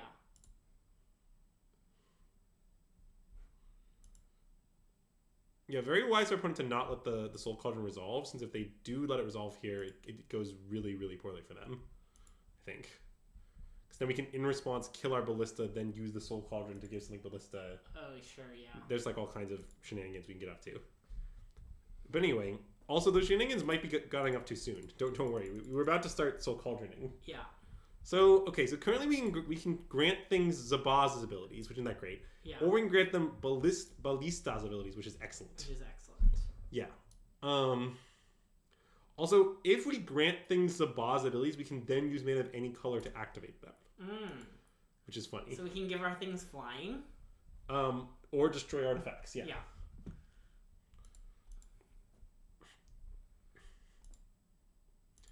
I mean, the way I'm saying is just T-Hill, when I was growing up, would always say Ballista.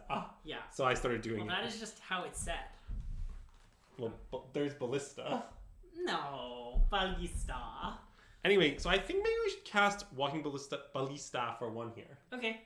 With the idea that then we can still animate the Ink Moth if this doesn't happen, and then we can turn the Ink Moth into a Ballista. That's true. A classic maneuver. Okay.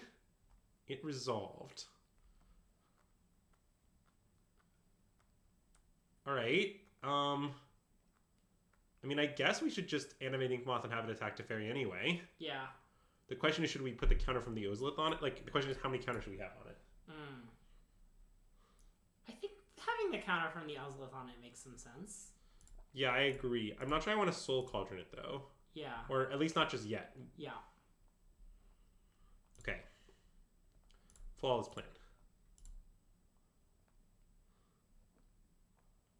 Thoughts? Subtlety? Supreme Verdict again. Okay, so now we should respond. So well, wait, can we respond? With the God Soul Cauldron, yes. Okay, you just can't cast spells. Yes. Okay. Sorry. So okay, so we definitely want to put a counter on a creature. Yeah. And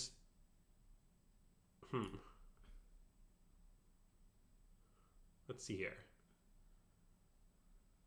I guess we have 2 counter / pings. Yeah. But we might want them both to be pings. Insanely. That makes some sense.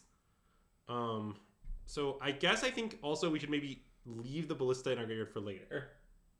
I mean, it is just in case they get rid of the Soul Cauldron? Yes. Okay. So then we should put the counter on the Ballista. Yes. Yeah. Yeah, I think my proposal here is do this, put a counter on Ballista. Yeah.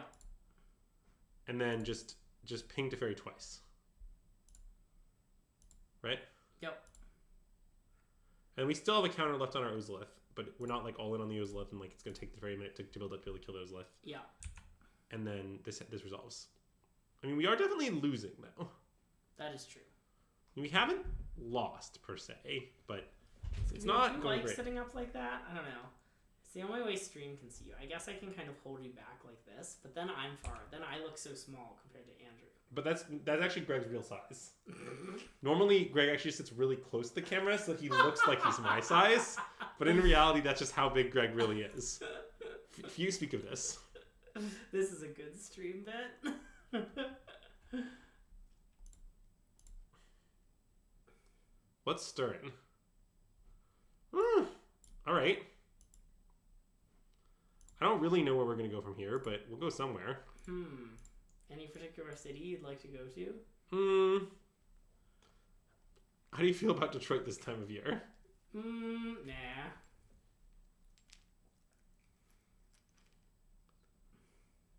Wow, Gristlebrand, Agatha, Soul Cauldron. That is a combination. I don't know if it really is. Combination. I sort of feel that the point you managed to discard Gristlebrand and use a thing that involves Gristlebrand, that thing could just be like persist. Or whatever. But like you sort of would need to make I sort of think you need to make sure that your Cauldron. Okay. Yes, persistent Gristlebrand. Alright, sorry. Wrong random. That is a good point. Does persisting non-legendary? Yeah. It's reason number 72 why Gristlebrand sucks. Should I get rid of these rats? Yeah, do you want to? Yeah, can I take both of them? You can, but you might carry them in like separate arms. That was my plan, yeah. Oh god. Okay, there, I got one. Please don't drop any of my dogs.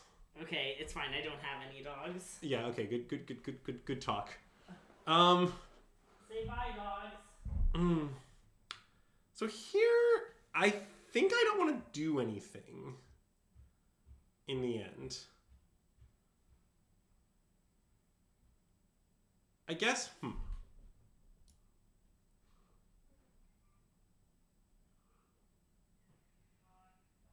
So what if I animate Ink Moth, and then I use... God, I can do so much bizarre stuff. I need to get the Wine Ballista under the Soul Cauldron now. Okay. Let's put a counter on a Ravender with those lists and pass to their upkeep. Okay. Is what I think the play is. And we can do all sorts of biz in response to things.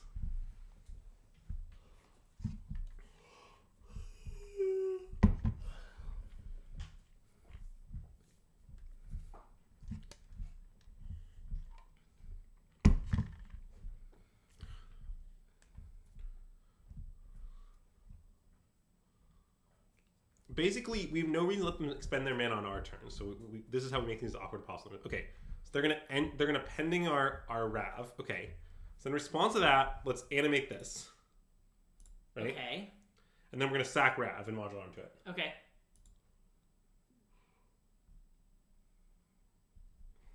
Wait, do you want to put a counter onto? I guess that doesn't matter.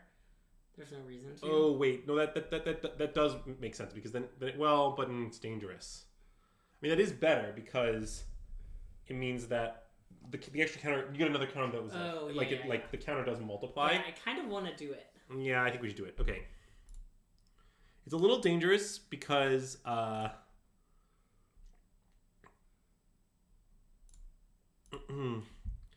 because our opponent could basically have more ability to fuck with us. But anyway, this is fine. Okay, let's sack Rav to itself. Yeah.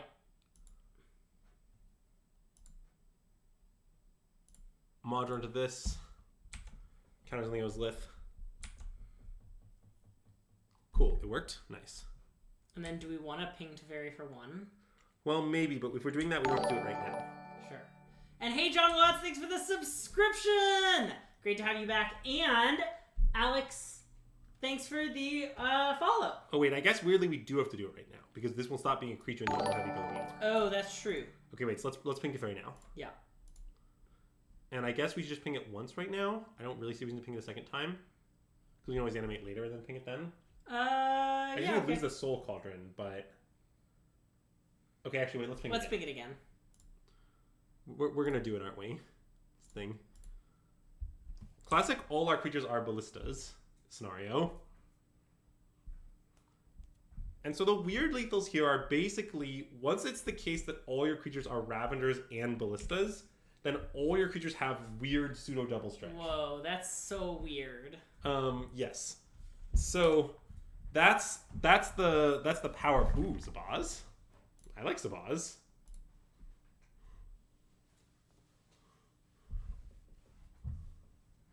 Okay, so let's animate Inkmoth. Yeah. And wait, when you ping with Inkmoth, it's infect damage, isn't it? That's awesome. That's true, right? Yeah. I'm not wrong. All right, so okay, let's go to combat, and I think Ozolith onto our Inkmoth. Yeah.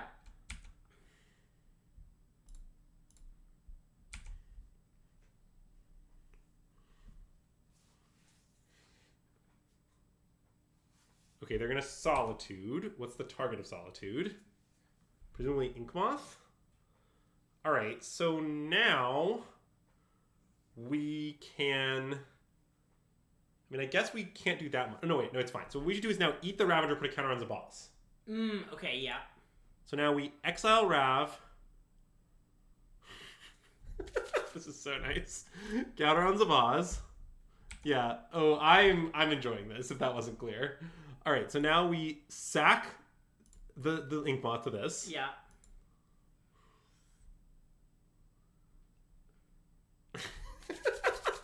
And then, I mean, we could now ping down the Solitude. I don't think there's a reason to do it now. Or the Teferi, but yeah, I agree. Well, I guess there is a reason to do the Teferi now, but I don't think we should. I don't think we should because I want to. What's the reason to do the Teferi? Well, before it pluses. Oh, if okay. you're going to do the Teferi, it's right to do it now. Wait, I think maybe we should just get the Teferi out of here.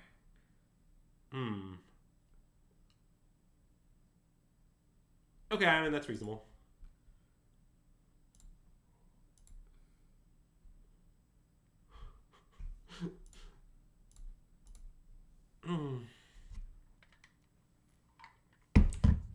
I mean, Cauldron does seem very strong on this deck.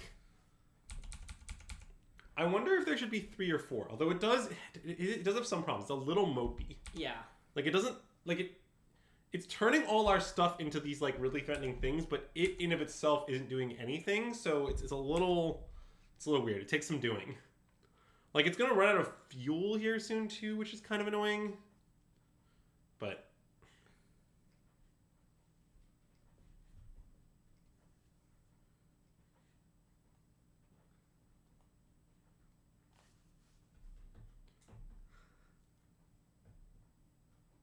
Solitude. Okay.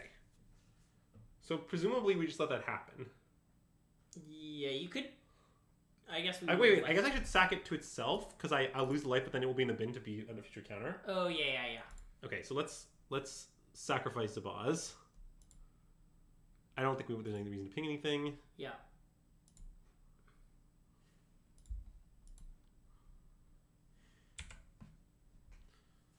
I think that each trigger tells you the number of counters involved. But see, we're not actually winning here, although I guess we just need any creature as a thing to be kind of okay. Well, I mean, that's not bad. Yeah. Your clock concerns are reasonable. I think you have to choose a creature and then you say no. Okay. That is not a good way to do that for digital reasons. Yeah. I guess they both have issues digitally. Interesting. Yeah. That the better digital notation is not clear.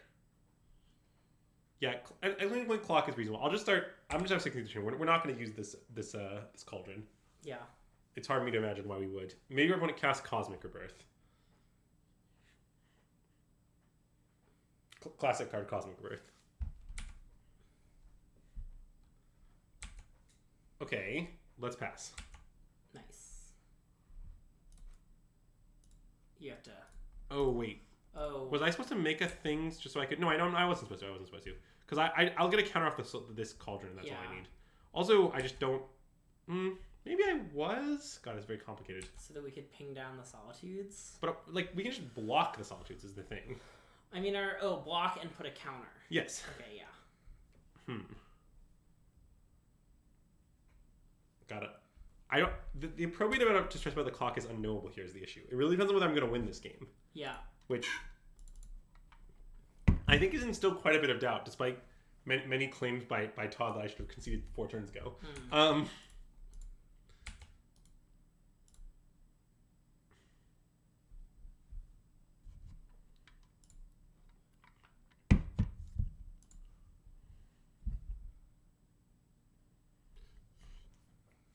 But yeah, don't worry about it, Zach. It's another classic modern staple, Cosmic Birth. Do you think that our stream would benefit from more or less discussion of the card Cosmic Rebirth? I think it's been enough for today, but I think tomorrow is a new day, you know? Okay. Do our opponents just like miss the onboard trick, or like what's the tank here? It is an aftermath card, yes. Yeah, I mean, look, Honorog is obsessed with this card. It appears that yes, they missed the onboard trick. Well, okay, they're just all do it now, sure.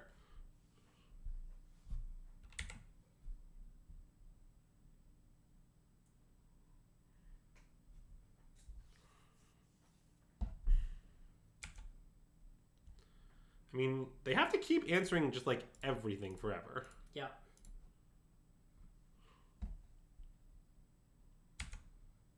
Zabaz? I think Zabaz, yeah. All right, so now let's put a counter on our construct. Sure. Walking Ballista. Yeah.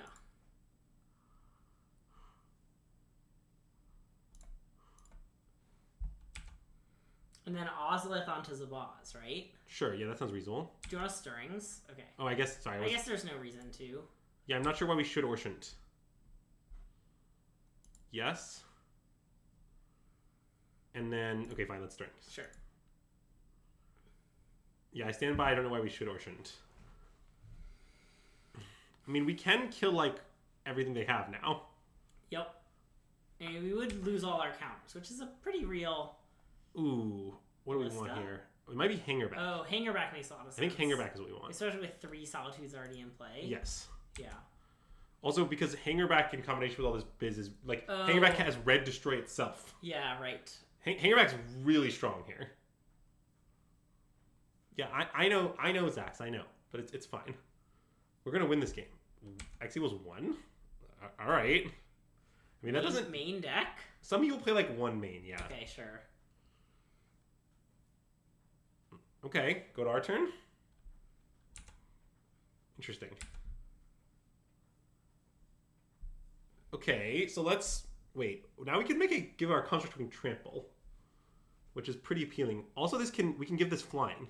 Oh, that's true. It's not quite lethal, though. Yeah. God, there's so much shit we can do. I think we should cast Hangerback for 1. Okay. So, I don't know how many counterspells they... Oh, yeah, there is a Chalice on one. Oh, wait, I can't Shadow Spirit. That's a good point, yeah. Okay. So... Yeah, I mean, do you want to give Zabaz flying? Maybe not. I'm, like... I guess it's not that bad if they, like, kill Zabaz and then... We just ping down everything. It's fine. I think we should give Zabaz flying. Okay.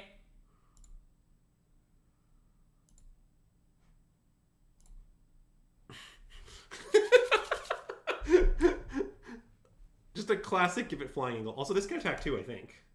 Because they triple block, we just ping down 2 of them. What if they say don't block at all, though? Isn't that pretty awkward? Oh, yeah, okay, you're right. They just take 10 and attack back. Yeah, we just want it on D. Link. Yeah.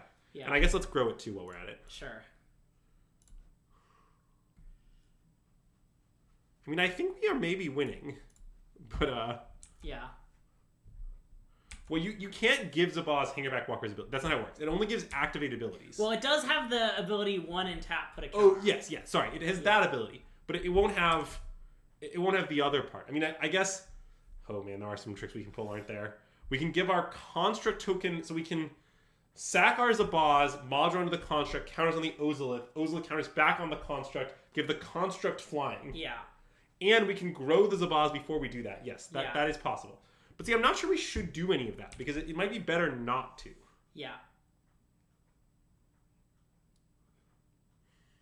The construct. Okay. I guess we eat it then. Right? Sure. Or should we ping first? I think we should ping a Solitude, yeah. Okay.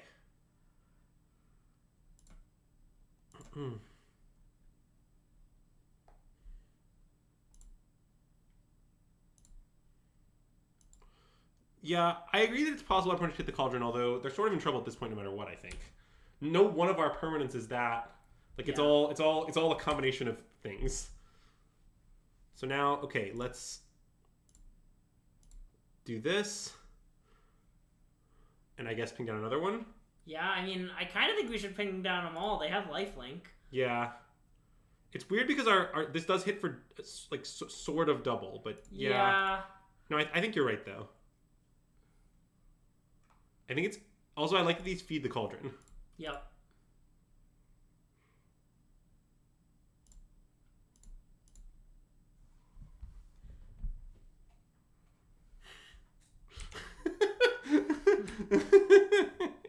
Yeah, nice chat. Oh, no. Nope, don't play it. That's annoying, yeah. All right, so let us attack. Yep. Oh, no, actually, wait. We should probably just grow it, shouldn't we? Probably, yeah. All right, let's do nothing. It'll grow to 4/4. Yeah. From the Cauldron itself, yeah.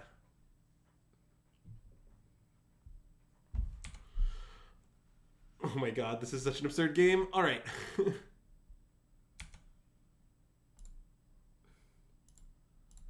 Oh, and you can pay 4 mana to grow it, huh? Yes, there's lots of ways to grow it at this point. It has many abilities. Our Sabaz has no shortage of abilities.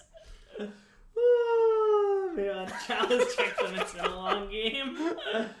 Okay, this turn I think we should attack. Okay. Ooh, that's very nice. Wait, let's cast that first. Sure. I mean, if they don't counter this, they might be dead. So, wait, we can now Cauldron a counter on the hanger back, sack the hanger back to Ravager, sack both the tokens to Ravager. Uh-huh. And then Ozolith the 2 counters back onto the Zabaz. Okay. Yeah, I guess no calculation, let's do that. Sure. No math. They don't have anything, right? There's no way they have anything. I mean, this could certainly go wrong in various ways. Maybe I should just attack and then do stuff. No. I do want to start, like, killing them, though, is the thing. Well, that's what I like about this line. Yes. I don't think they have a thing. Yeah, I don't think so either. So I guess, okay, yeah, we just do this and then let's attack. Put 2 counters back on it and then attack. Yep. So now we do this. I guess a little annoying. And if they say no blocks, I want to go for it. Oh, you want to go for killing them? Yeah. Just sack both tokens and then it's 9? Yep. And then ballista them down. Okay. I mean, do you not? What do you think? What are you afraid of? Solitude or whatever. I feel like they would have solituded all like in response to that Ozolith trigger or something. You can sack 1 token. That's true. Wait, why is that true? Is it not enough damage? You can sack 1 token, then once they take 8, you sack another token, and then you 9 them. Oh, sure. Okay, fine. That sounds good to me. Cool.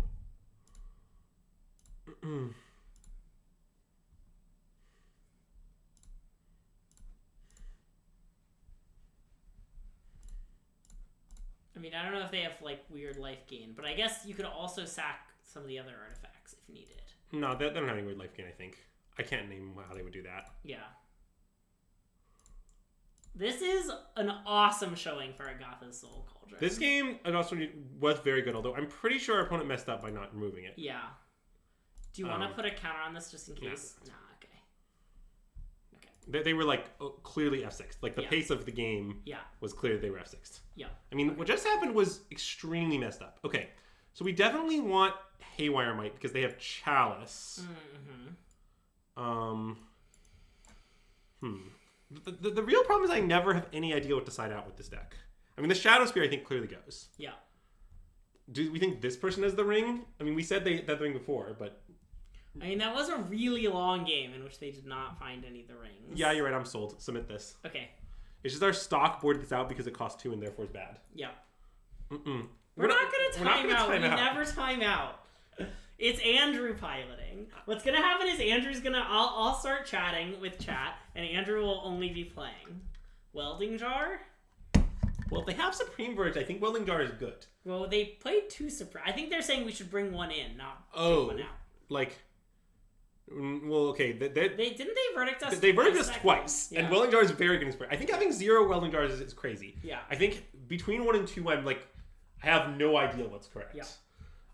Basically, the issue is that I just don't know what to cut. It sort of seems like the issue is that here's the way I feel.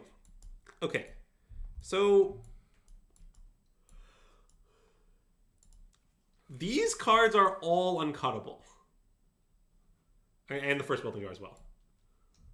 And I assume we shouldn't cut stirrings either. Stirring seems too good to cut, yeah. So, the problem is there's, 4 flex slots. Right? It's very hard to cut anything. What does Stone of Enrek do? Oh, it's a weird different relic. Okay. Is it better than Relic for some reason? Sort of. Okay. It's better against Yogg because it doesn't, you don't have to respond, it just okay. stops them. Yeah, okay.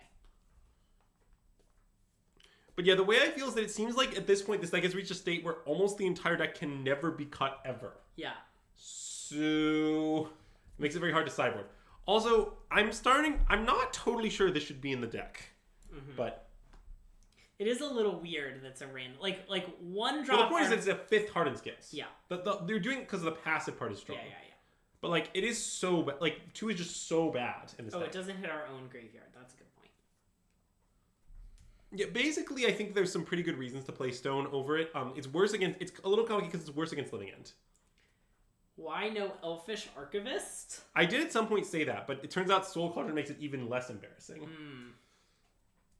It wasn't the big... Well, this hand's, I assume, a keep. It's pretty mid, but...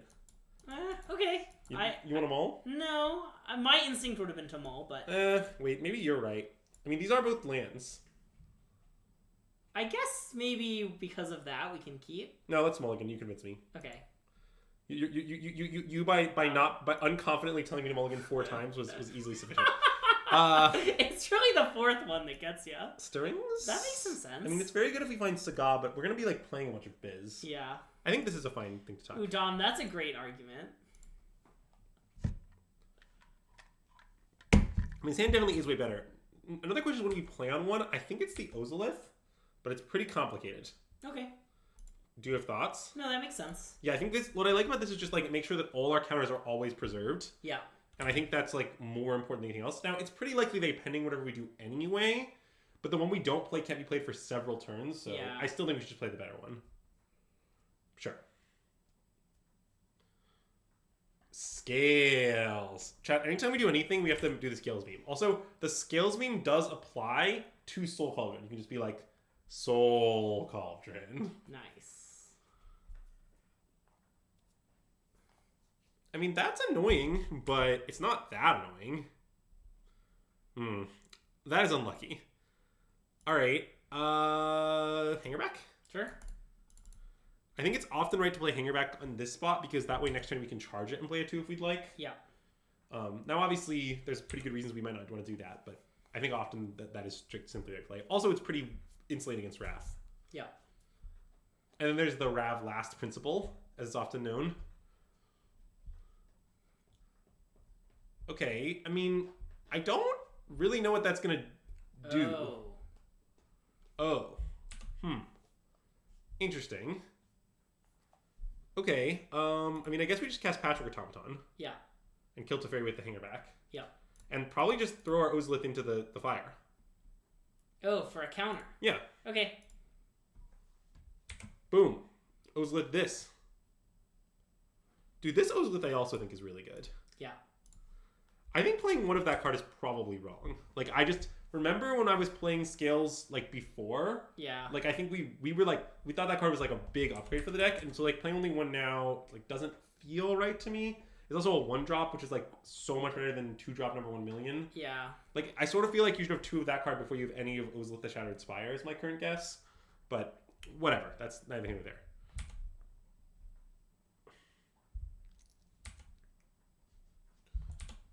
Any Cauldron Renos? Oh, that's pretty good. Want to play this? Sure. God, War 2 is so broken. War 2 is simply the strongest mechanic in Magic. If you speak of this. Mm-hmm. It's much better than Hexproof. Well, but the funny part about that is it's sort of true. Because, like, hexproof cards, you have to be costed in such a way that, like... Yeah. Like, there aren't very many good hexproof cards. I did win a limited game where I just, like... had the Sleep Fairy, and my opponent just didn't know it had Ward 2, and spent their whole turn playing the 4-mana Destroy Target Creature card, and then they just died. Nice. No, Greg, this is a good opportunity for you to pretend that event happened in Vegas. Sure. Which, as you know, occurred in Vegas.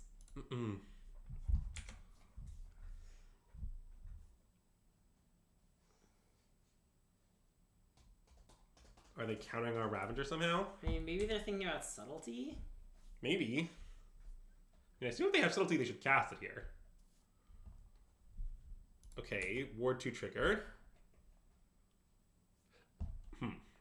Alright, I guess it's exiled. Yep. Well, we have some problems this game, but I guess we hit them for 1. Yeah, kind of. Well, in some ways it's better than hitting for 1, in some ways it's worse. Well, when they're at 10 life, it feels a little worse, I gotta be honest, but... I mean, when they're 10 life, it's sort of the same.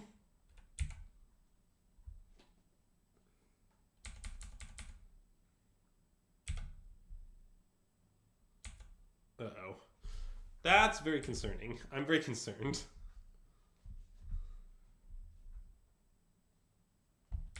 That's extremely concerning. I'm extremely concerned. Yeah, like, next turn, this is a situation where I would go all in if we had a way to go all in, but I don't really see a way to do that. Yeah. Like, at this point, I don't want to respect anything, but I'm forced into respecting things against my will. Alright, I mean, that does do very little, but... I mean, it does stop Cauldron, which... It also stops modular. I mean, it... Oh, yeah, okay. I mean, it... Wait. Oh, yeah, okay. Sorry, I'm firing up Nink Moths, yeah. Yeah. So now there's no point in leaving up mana to, like, animate Ink Moths across removal. We just beat him up. Wait, do we want to hit him for 3 real damage? Or 3 infect damage? Oh, no, wait, we can't do that doesn't seem much better. But that's not possible. Ravager, we can't module him, but he gets exiled. Oh, yeah, okay, right. So we can hit him for 3... I don't know if we want that, though. Having lands in play is pretty good. Okay, yeah, I agree. Yeah, I think we should just hang out. Maybe I'll live to regret that, but... I don't know. Now I have to play really quickly so we have time for a game 3, though. Yeah. I mean, the way they sideboarded, we definitely should make sure we have all Haywire Mates in. I think I boarded in 1, maybe, but we want both. Yeah. Stoneforge is in their deck? Wow, our opponent's deck is bizarre. I'm pretty glad we didn't make a 3/3 Ravager, though. Yeah, me too. Because they're at 3 poison, by some metrics. Oh no, they draw 2. I mean, I'm not saying we're out of the woods, but they are at 3 poison. Yeah. What do we need to draw here is the question.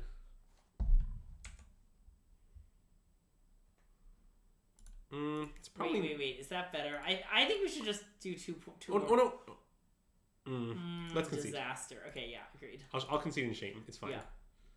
Well, partially because we were going to lose is one of the reasons. Yeah, okay, I already boarded in both Haywires, right? Yeah, I did. Yeah.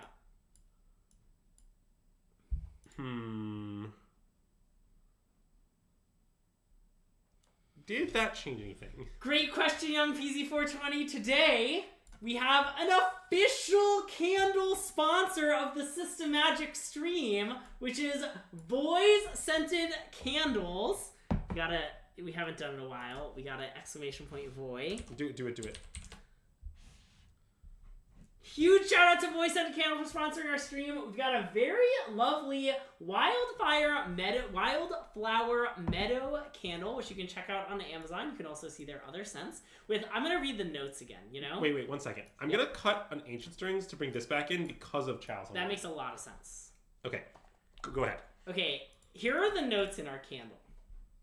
The top notes are green clover, lily flower, and lemon. You can really smell that lily flower. The middle notes are yarrow root, garden geranium, and green grasses. And the base notes are violet flower, vetiver, and blue agave. Huge shout out to Voice Scented Candles. You're starting to dislike these candles. Why? Greg's too wholesome for that. You can't do that. More like the boys' scented candles. You have to say, "Am I right, fellas?" Nah. That was like half his comment. I left that half off. You're just going to disenfranchise half his comment like that? Yeah. Well, we'll see what ridiculous enchantments our opponent plays this game. Yeah. I mean, I admit our hand is very vulnerable to Chalice on 1. I thought about playing a 1 last turn to do that, but it's so bad. Yeah. So I just decided to have no respect. I mean, we did have 2 1s, but... But then, like... Yeah. Yeah. It hasn't worked out the greatest. It hasn't worked out the greatest.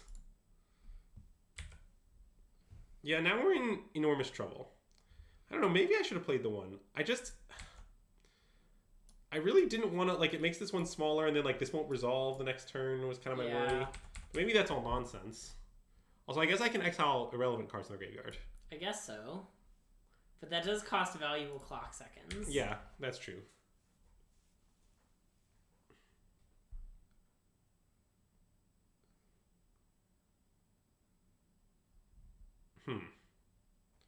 Well, my hand is sure all 1-drops.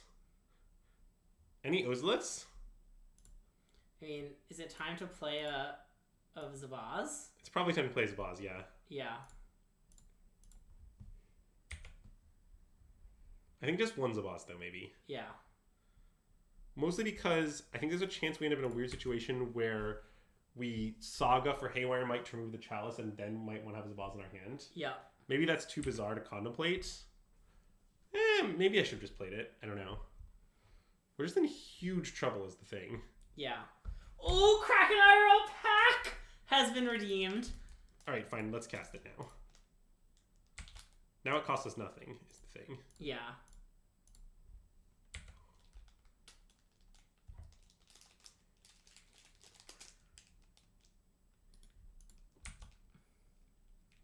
Well, the big news is I have this Wilds of Eldraine pack, which I guess isn't as exciting now that it's just like is a set that is available everywhere, but it was exciting before.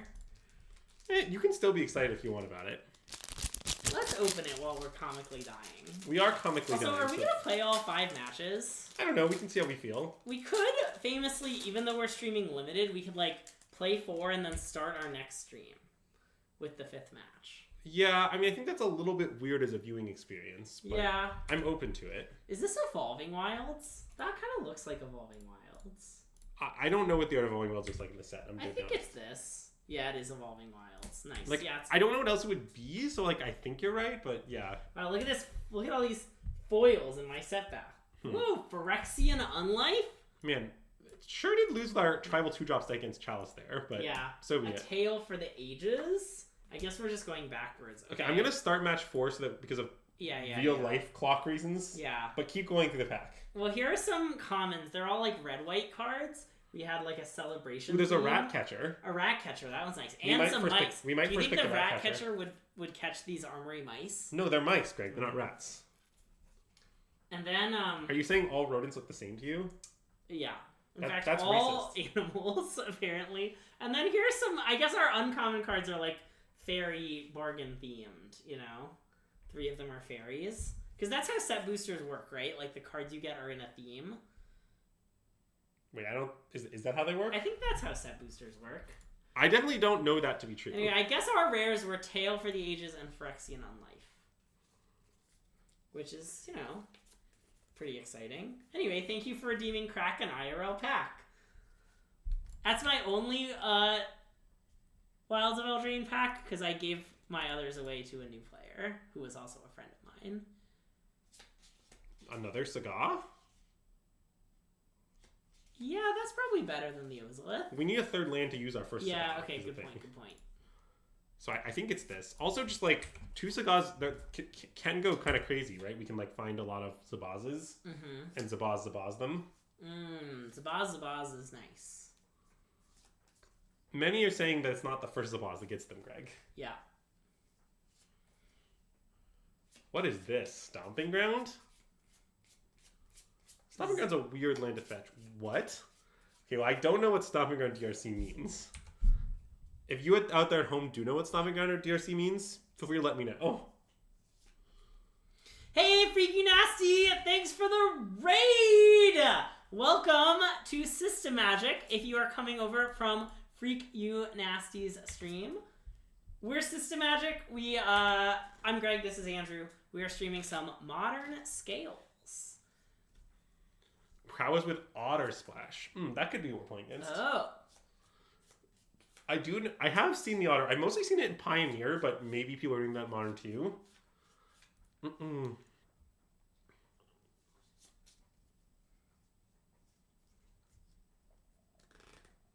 Or do people play a Tarkus command? Also, what's with all these mountains that, like, these basics? This is our second opponent to play this, like, weird basic. Can you zoom in on it? Cool. Great insight, Greg. It's a cool basic! Okay, it does look like some sort of prowess concoction, given they or some sort of storm concoction, right? Well, I mean, they know mutagenic growth. I guess a storm deck. Like, a storm deck wouldn't play mutagenic growth. Okay. I'm pretty sure that means it's prowess. Now, some of these prowess decks do have. Oh yeah, I think I unregistered for that one, but it may not have gone through or whatever. Yeah. Oh, that's very funny. I definitely did register and unregister for that tournament. Maybe I didn't get unregistered somehow. Not really sure, but take your free ones you can get them.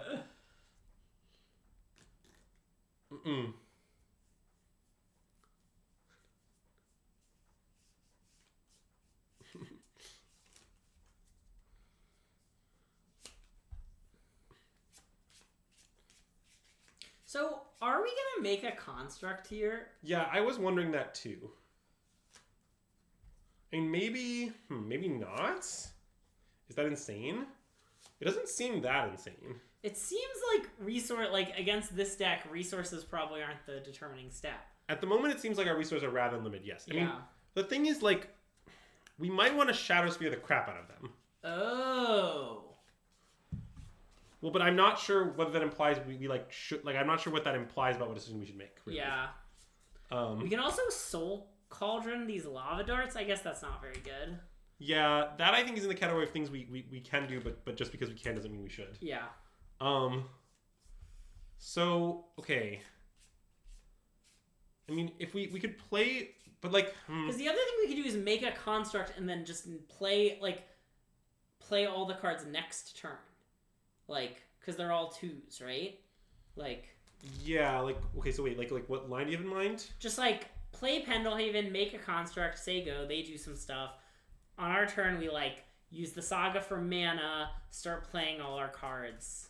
Yeah, like, I think that's pretty reasonable. Although, wait. But we're really incentivizing this turn such that our thing grows. Wait.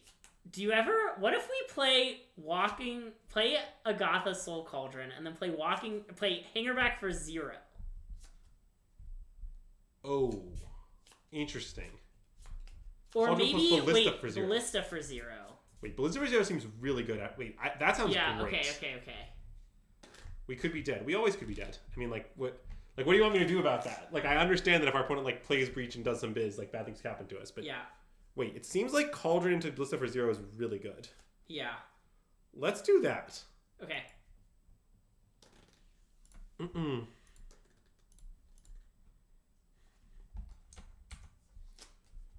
because then we're just gonna, like, massacre their team, is what's gonna happen. Yes, then kill DRC is my intent here. Now, the weird part is that they can flashback lava darts, attempt to hit a creature and save it, but I can then exile the creature they hit. Yeah. Oh no, except that except that I don't have the Ballista ability. It's weird. Okay, whatever. Ballista for 0.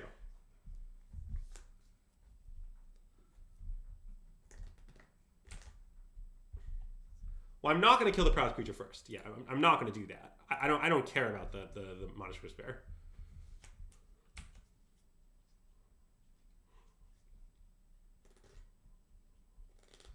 Okay, so now ping that. I don't like how it says Walking Ballista deals 1 damage to any target. I agree that isn't the greatest. This is easy. I have to say something mean. Moto, it is very stupid. Okay, wait. I want to respond by pinging it again. I love that. Go on. And, okay, if they do it again, which I doubt they will, then I want to... Oh, you can't do that thing. Well, then I was thinking we'd ping it again, and then we still have Penalty available. Yeah. But, yeah. Does this deck have legs? Unclear. Anyway, here's my thing mean. I'm going to again be mean to my favorite thing, my favorite inanimate object to be mean to. Magic Online. This is really dumb. I bet even Arena it would say Patchwork Automaton does 1 damage to any target. Why does it say Walking Ballista deals 1 damage to any target? Yeah, I mean, I don't have a great answer to that question. I'm going to leave this home, I think. I think so. I mean, because of the Pendelhaven is the point. Yeah. Now, I mean, we'd only do that if we knew they were, like, relatively tapped out. But that, like, would I describe myself as a Voy Boy? I would describe myself as a Voy Boy. I'll also throw in a bonus mean comment to all other candle brands that aren't Voy-scented candles for not sponsoring us. You should consider sponsoring us. Greg, what if they told you that they had considered it? Also, if anyone chooses to buy a Voy-scented candle, please tag SystemMagic. Like, please! Don't just great. Leave us hanging on the Voy-scented candle that you bought. Wait, Greg, we should offer them, like, a small bonus for doing so of some sort. A high five? No, like, tell them that, like, if you tweet a selfie with a candle, we'll, like, sign a card for you or something. Sure, or, like, if we ever, like, make tokens, which we'll give you one for free. Yeah, that sounds like, those all sound like reasonable things. Or we can give them the packs. Do we still have some of those packs we were given to give away? Oh yeah, like maybe, actually. You'll buy a voice of the candle for 47k channel points. Classic. No. The problem, Zax, is that you'll use those channel points for evil. Alright, so... Also, y'all might notice that you cannot currently change the candle sponsor. I'm surprised no one has pointed it out, but... It is intentional. Yeah. Okay, I think... So I want to find Shadow Spear. Okay. I'm not sure I want to make a construct. Because you just want to equip and start doing some biz? Well, if we find Shadow Spear, we equip... It's gonna get it's awesome. really... Yeah, like, I think we just resource it for chumps. Yeah. We have another Sokka, it'll be fine.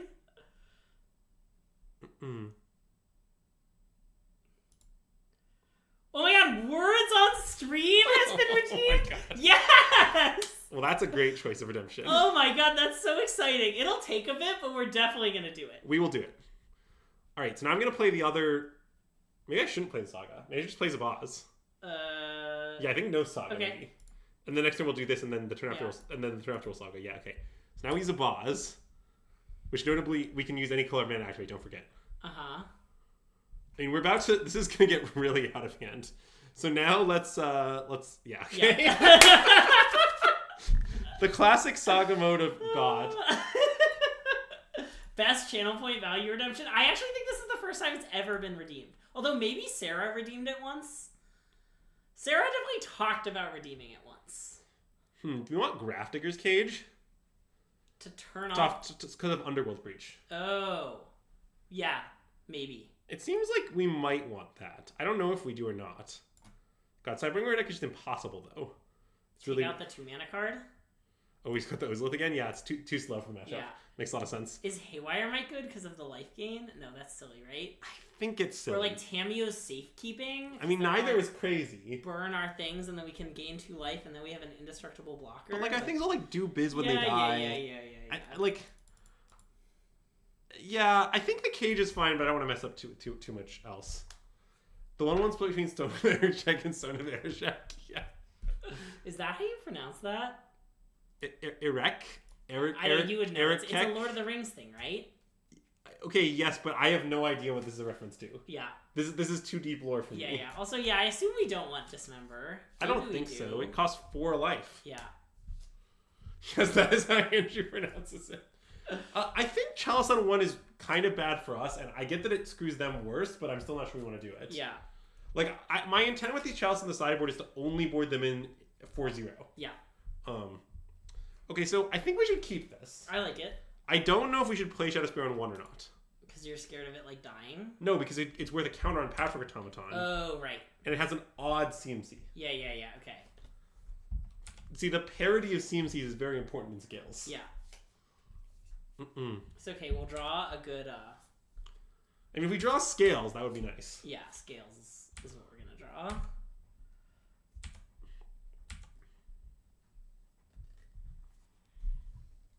I mean, I sort of think we shouldn't play it. It seems like the parity is really relevant. Yeah. Also, I'm just using the term parity as many times as possible here. Also, someone asked a question earlier in chat. I know I'm cutting back a bit here, which is, do we think this deck has legs? If you have a copy of Scales, should you get soul cards in it? My answer to that is yes. Like if you just own a copy of Scales, and you buy split within them, I think the deck is probably playable. Okay. I have got to determine if I think it's good or just like okay, but I think it's clearly okay. If you and I were gonna go to a modern RCQ this weekend, and I was like, I want to play Scales, would you be like, don't waste your time? No. Okay. But also, you would never do that. It'd be like, Greg, you're going to miss lethal every turn of every game. Yeah. Because you've never played Scales in your life. And I'm playing Scales now, kind of.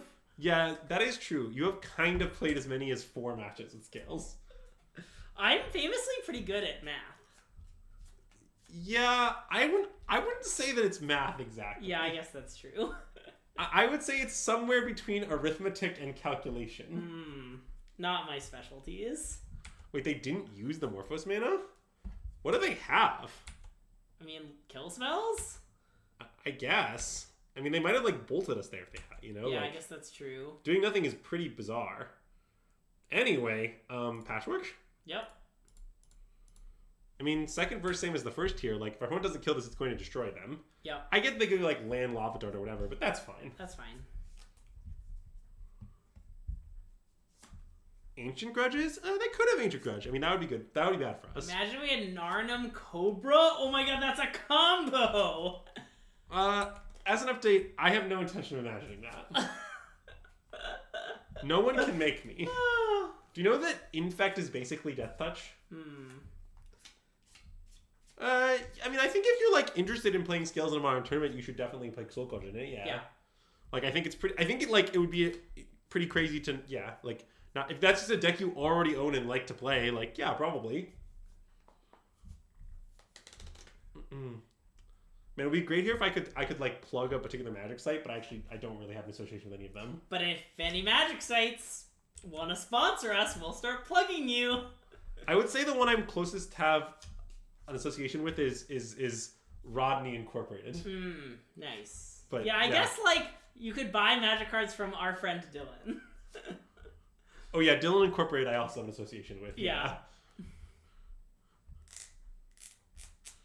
But it's probably quite affordable, but DM us. Yeah. What I would say is it's probably less than you might naively anticipate. Yeah. All right. So which 2-drop should we play here? I guess just Ballista. I think so. And then Shadow Spear? I think so. Like, I'm not exactly sure what our plan is at this point, but I think it will probably go well for us. Classic Zach has a Soul Cauldron. Zach, is Soul Cauldron expensive? I guess it probably is. Probably. It's seeing a lot of play. Yeah. No. Wait, there's probably an amount of money. Greg, there's always an amount of money. Just ask for, like, $100,000. That's... I guess I'd do it for that. I'd easily do it for that. I think $100,000, it's not close.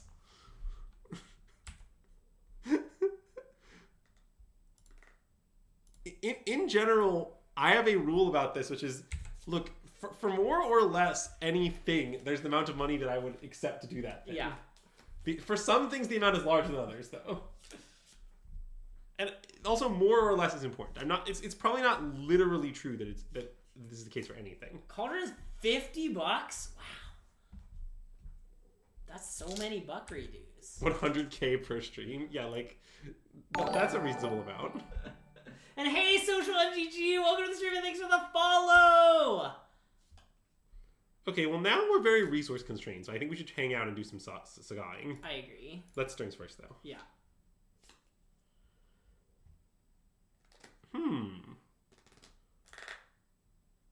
Do we want any of these? Maybe a Zabaz? Yeah, Zabaz seems pretty good. I think we might want a Zabaz. Yeah. Cage from Saga, deal with the darts. Well, the other thing about Cage from Saga is it would stop the grudge flashback. And hey, Quantum of Solace, welcome to the stream and thanks for the follow! Very exciting.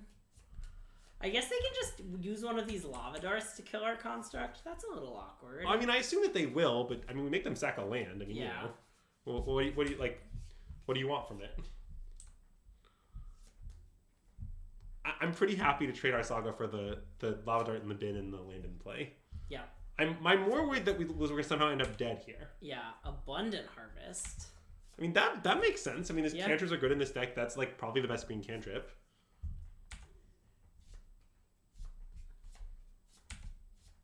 Okay, so this is 4, 5, 6, 7, 8. I don't think we're dead yet.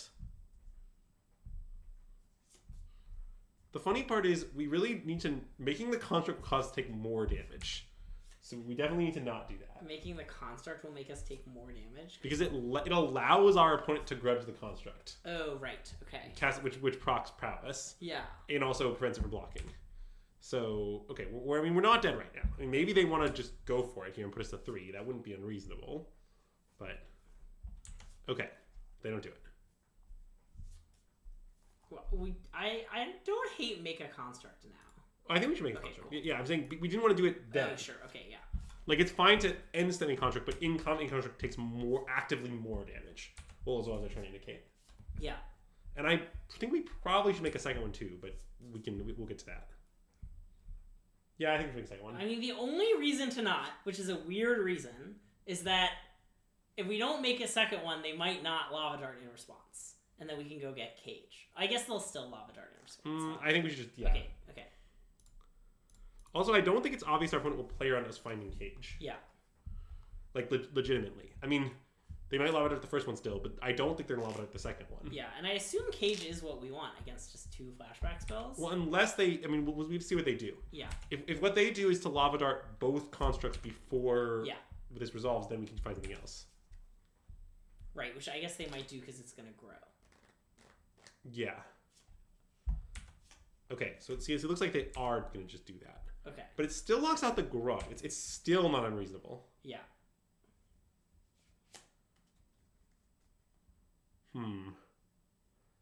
Yeah, I mean... I don't hate caging them. Okay, let's do it. And then Risaga. Yep. And then I guess just Ballista. Yep. I mean, we are slowly making progress here. We haven't left the woods. You like pass priority? I have a lot of concerns about that. Oh yeah, pass priority makes a lot of sense actually. Well, you can't float the mana either, though. Oh, it's really awkward. I mean, it might be right. I'm kind of skeptical. Like, forcing the flashback, like kind of my argument is, I mean, I guess you don't invest the 2 additional mana is the point, but like what just happened wasn't necessarily a bad exchange. Kind of. But, or maybe like we should have made them do it and then not found Cage for something different. I don't know. But I like that we made them sack the lands too. Like that matters. Yeah. I don't know. It's hard to say. 7 cards enter the revealed zone. All right, they found a land. Okay, if it made them abundant harvest for land, then I love our play. Yeah.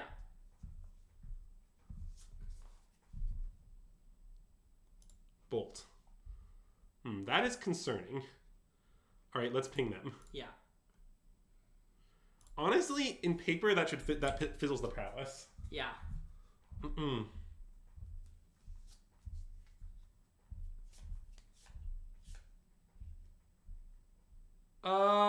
I think playing more cards main is good, but I think 70 to 80 is crazy. I think that like it's unruthless. People just like don't like cutting cards. Like once you get people permission to play more than 60 cards, they go nuts. Is the issue. Right. To be clear, the reason people are doing it, in case you don't know, we're just dead. Yeah, I thought that might be the case. Yeah. But I think we played this game well, sadly. Yeah. Maybe we screwed up that very last turn, but I don't think it would have changed anything. But they're doing it because the idea is you want your fetch land to fetchable ratio to go in the direction of fetch land.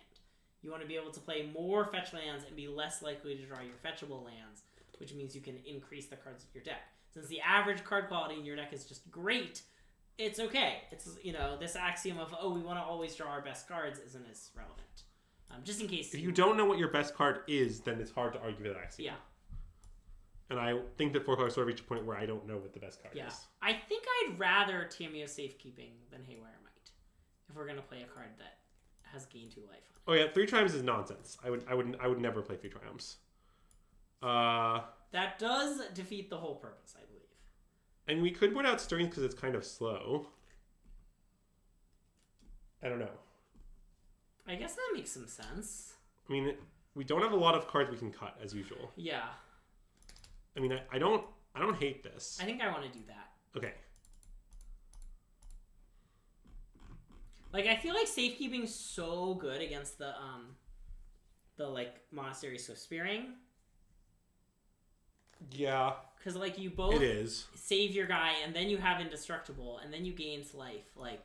Well, but I think often they then respond by killing it's true. But anyway, this hand I think is a clear keep. A sneevity dupe, yeah. Well, it has some issues, but... Like...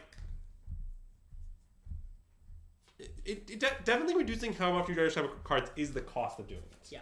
And I agree that cost is not insignificant, mm-hmm. but I think it still might be worth it. Yeah.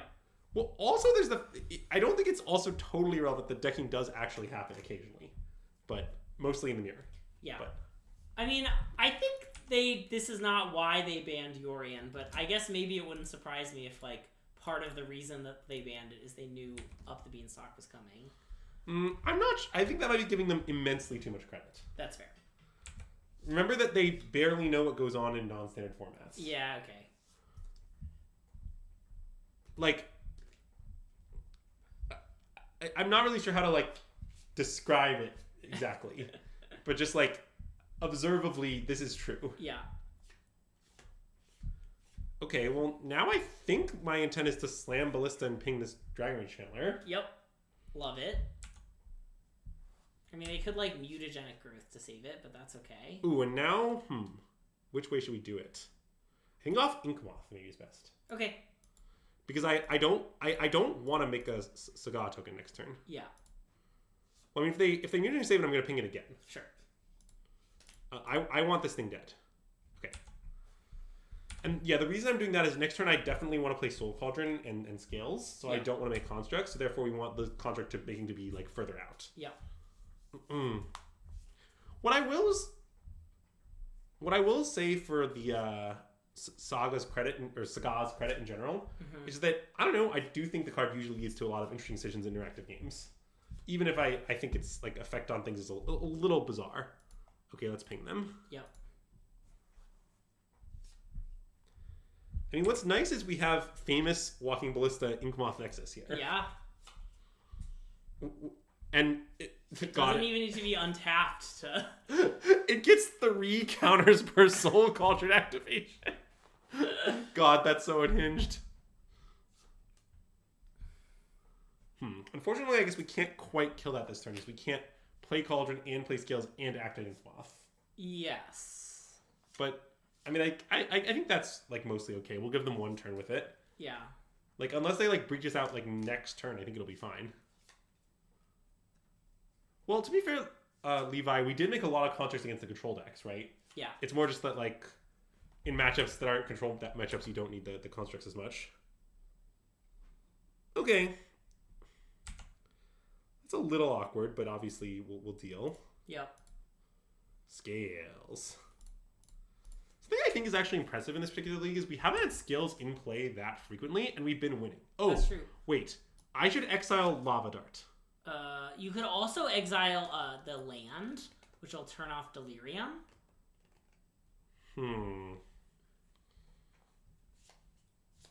Probably exiling Lava Dart is I don't think that's better. Okay. I mean, for one thing, they'll probably have another land. I mean, I could wait till their turn to make the decision, but I guess that's fine, is to wait till their turn to decide. And if they respond... Well, because then we'll just know whether they have exactly what type or not. Right, okay. But, yeah, okay. Well, to be fair, Levi, these days Hammer has pretty few drums. Like, drum numbers are down, right? I'm not saying I mean, obviously they have more than 1, which we have, but... Yeah. They don't have a lot. Okay, they did have another fetch. Yeah. Okay, so I'm gonna let this resolve, and we can kind of let everything happen until they play Prowess Creatures, and I'm gonna respond by Sling Lava Dart, I guess. Yeah. It's very weird that I can even do this, to be honest.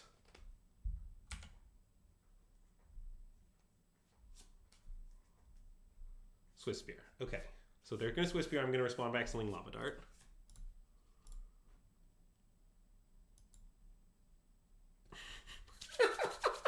Just a classic Agatha Skull Cauldron moment. Alright, Lava Dart is in the Soul Cauldron. Oh, God. It does look like you need some fire to keep that cauldron going, so... I just think it's funny what just happened. Like, I don't know. Now our creatures have flashbacks, Iron Person on. Yeah, that'll teach him. If only that were true. Just wait till they play the red Urborg, son of Turkborg, and then we really get him. Oh, yeah. Wow, they tapped out? That's dangerous. It's very dangerous. I don't know exactly what we're going to do to them, but I imagine it'll be great. Ooh. Okay, so... I mean, if we play Hangerback, it will have 3 counters. Uh-huh. And, or we could animate Inkmoth, put 3 counters on it. Wait, we need to do dead check. So wait, if we animate Inkmoth, we put 3 counters on it. We attack them to 4 poison. Mm-hmm. Ping them 3 times is 7. Okay, so that doesn't work. Oh, right, the pings have it infected. Yeah, so I guess we just 6/6 Walking Ballista. Yeah, Walking Ballista, Hangerback Walker. Yes. Yeah. We could also make Construct and turn that into a... No, I want to leave safekeeping up. Yeah, I think so too. Okay. So we do this. And hey, CNX Mist, welcome to the stream and thanks for the follow! And I think we should probably kill their just like all their things. Yeah, I guess so. I think it's just very safe and like... Yeah. I mean, the issue is that if they Lava Dart, then their Swiss Spear will grow to an X3. Okay, you're right. You want to just kill the DRC? I think so, yeah. Okay, I think killing DRC is good though. Yeah. Or we could just deal 2 to the Swiss Spear, and then once they Lava Dart, deal the 3rd. But I think I like this line. maybe we don't even want to kill it because like we could like if our Hangerback dies, we do get 3 tokens. Yeah. It's not actually that bad. They have mutagenic. I mean, okay. I mean, I will just ping it again. I mean, like. Oh yeah. Like that isn't amazing for us, but it's not a problem.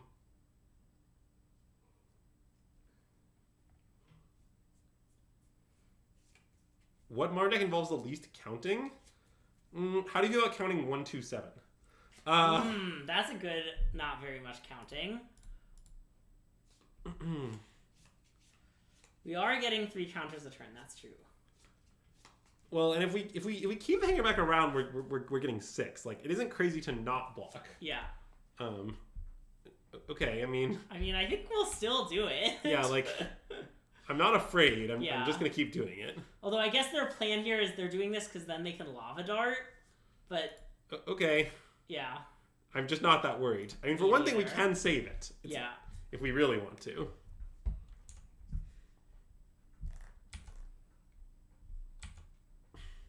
And for another thing, just like everything we ever do is a ballista. Like yeah, and a Hangerback Walker. Yeah. Well, at least in the growability of it. Yeah, I guess 4C doesn't have that much counting exactly. That I probably wouldn't describe it as a counting intensive deck per se. So they're gonna get a non-land here presumably. Manamorphose. Okay.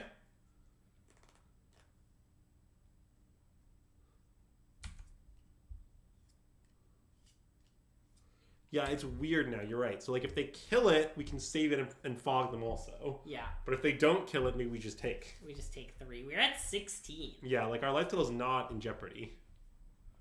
Ancient Grudge, the Soul Cauldron. I have a response. Oh, target permanent. Yeah. Huh. That's nice. Oh, this one. This is how they make them now, Greg. Yeah.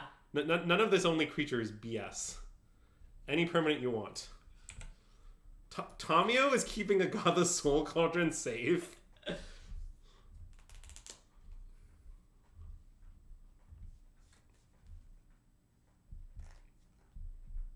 Okay, so now they're responding by killing her back? Sure.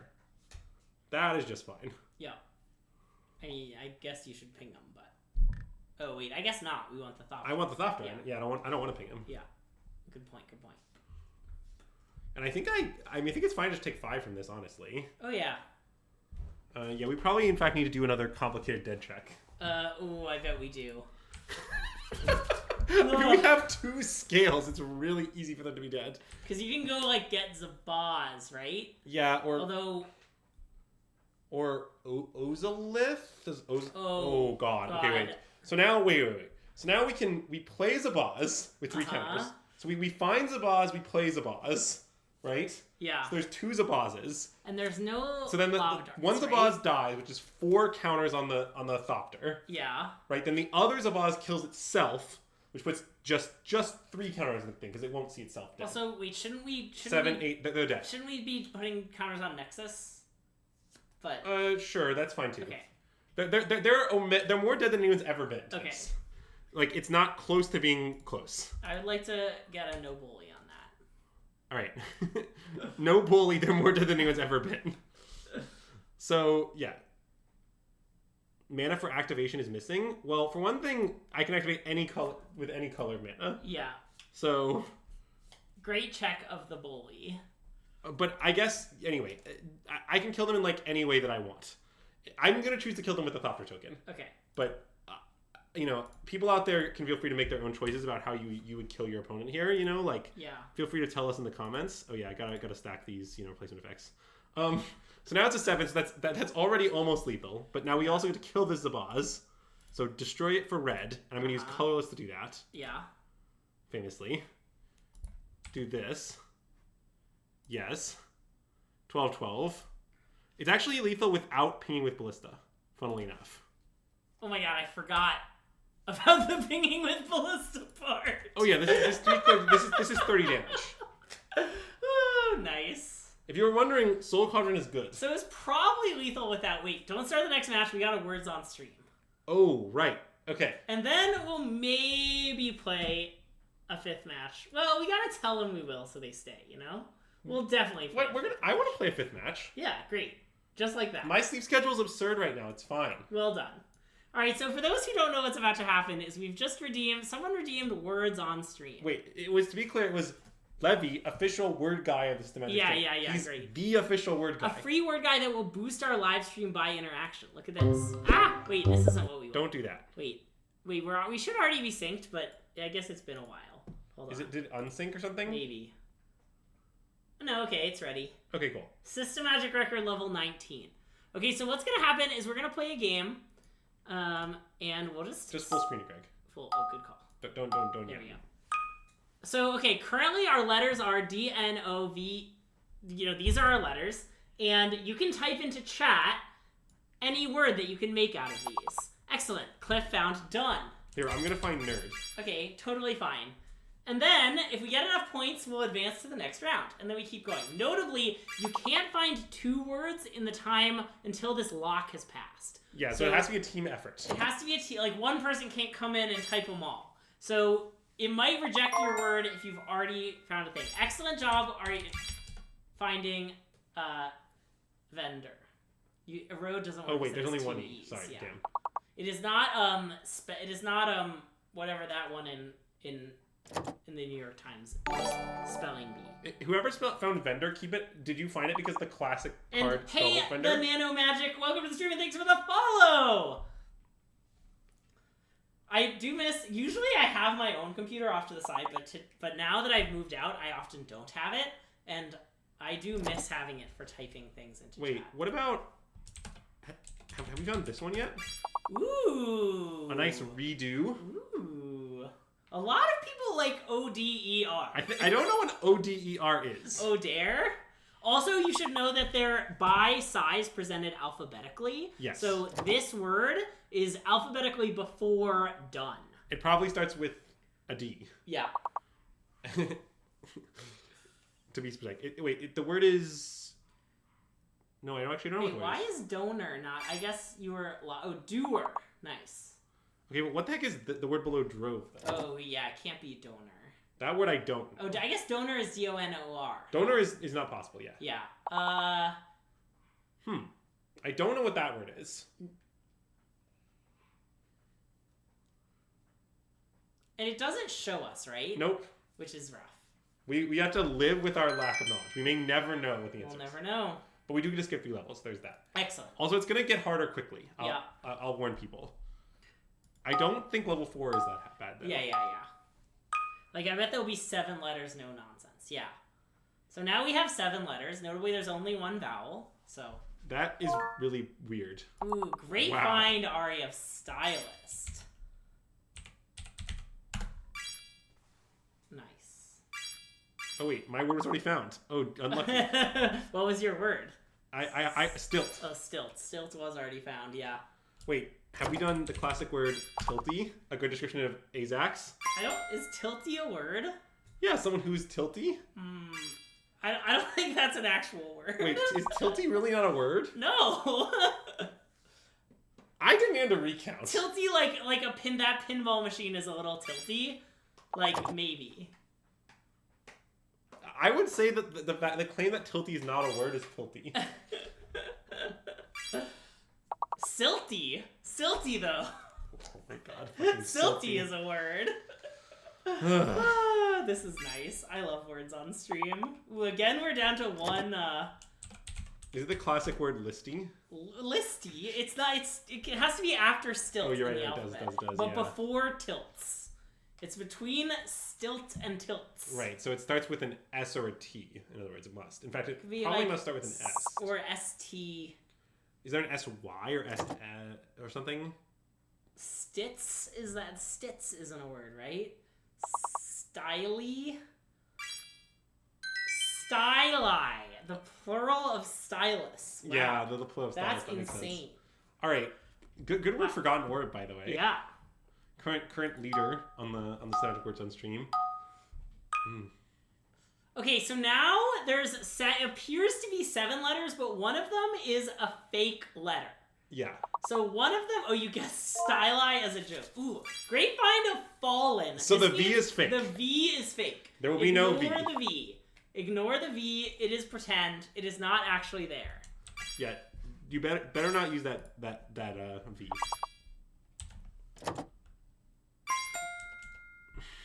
Okay. Well, Chad seems to be crushing it, so I guess we can do nothing. Yeah. But I was trying to contribute. Ooh, fella. Nice. All right. Fella. Wow. Love that. All right. All right. Well, that one, there weren't that many total words. That was our best round. Yeah, Forgotten are really God, killing it. we've Although fallen off, though. Levi is catching up, though. Yeah. Official word guy of the SystemMagic stream, really. Okay, still a fake letter. I bet it's Z. I mean, come on. Like, I know it could not be Z, but like, it's probably Z, right? Yeah, okay, it's Z. it's Z. What a shock. Wow, look at these. The 5 letter being the max. I've never seen that.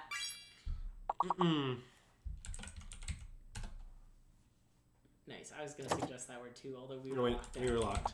Fire it off again. Nice. There we go.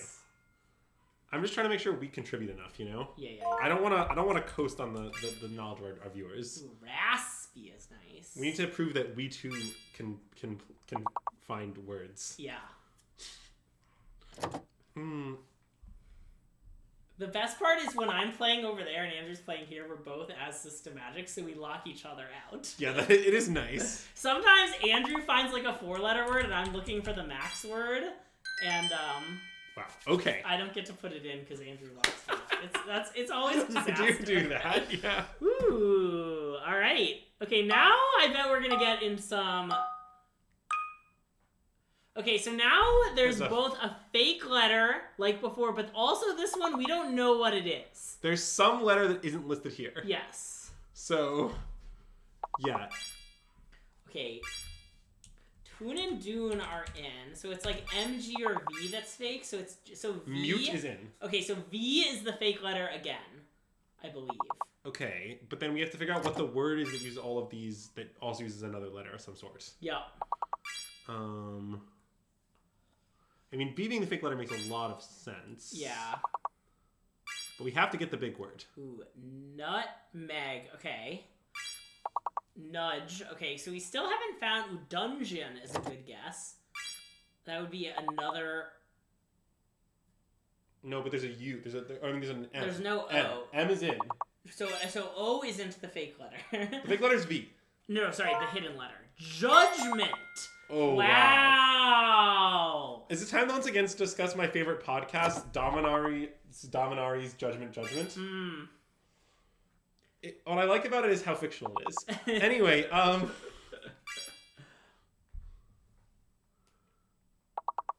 we done just this yet?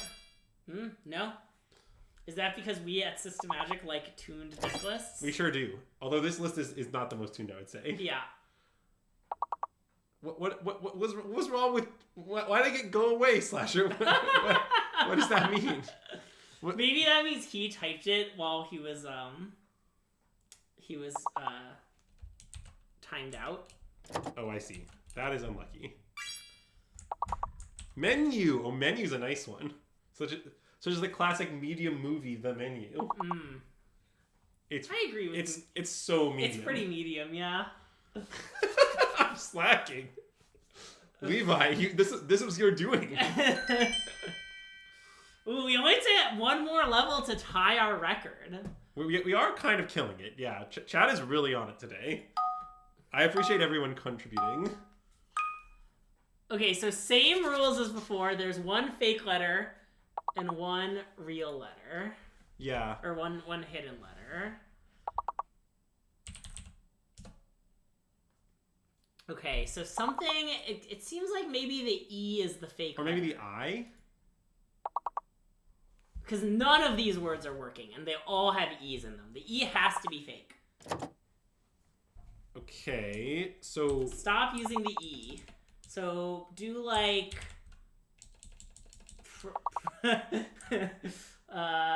It's pretty hard not to use the E. Are you sure that's fake letter? I mean... How do we... E's not fake? We haven't gotten a single fucking word. Yeah. What is going on? Oh, Okay, I guess the the E is real. The E is real. Whoa, so the M is fake? I guess a lot of people are using the M. Or the U is fake because true keeps failing? Oh god, we're getting owned. Hold on, we need to get in there. Wait, someone's... What about like... Trump okay, failed. Trump failed. So it has to be in Trump. It's U or M is... U or M is fake. Okay, merit failed, so M must be fake. I think M is fake. M is fake. Oh god. Okay. We're gonna die. Miter? Ooh, erupt. Oh, there are only 5-letter words. Yes. This is what's been struggling. People have been typing in a lot of 4-letter words. Okay. Culprit? It's probably an IC. I don't see an IC. Yeah. Ugh. Oh no. Okay. Some last minute hits. Oh no! All right. Disaster. Okay. Well, good quick words on stream, everyone. Good words on stream. Yeah, we're gonna finish out our league now, and then we're gonna close it out. Sorry for loudly declaring the E was fake. Yeah, it does at some point move to only 5 words, which is a big difficulty jump. The difficulty is highly nonlinear. Oh, definitely a solid performance from us. Up trice were the letters.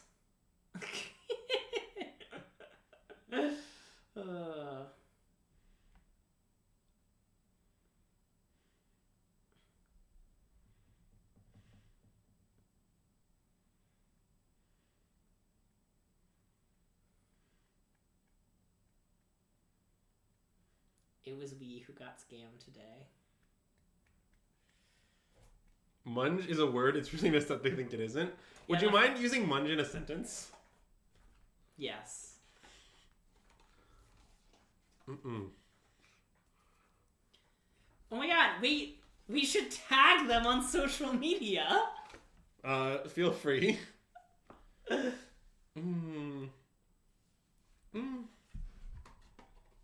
They're currently double queuing in a Commander Gauntlet. So, you know. I'll bear that in mind. Alright, I think this is a keep. I think so too. What do we start? We start with like Zabaz or something? Or Ozolith first, maybe? Maybe Ozolith? Yeah, like max counter preservation is Ozolith first. Yeah. Maybe like Inkmoth Ozolith? Yeah. It does sound like an insult. Oh wait, you mean Monk. Oh, I thought you meant Commander Gauntlet. I also thought Commander Gauntlet is what was being discussed. See, Commander Gauntlet is what it's called when you really throw the gauntlet at someone by making fun of them for something Commander related. That's the Commander Gauntlet. Wow, Brozolith before Ozolith has been claimed. Brozolith before Ozolith is very nice. It's a very accurate description. Oh, is this Hammer? Maybe. I suspect this deck is very good against Hammer.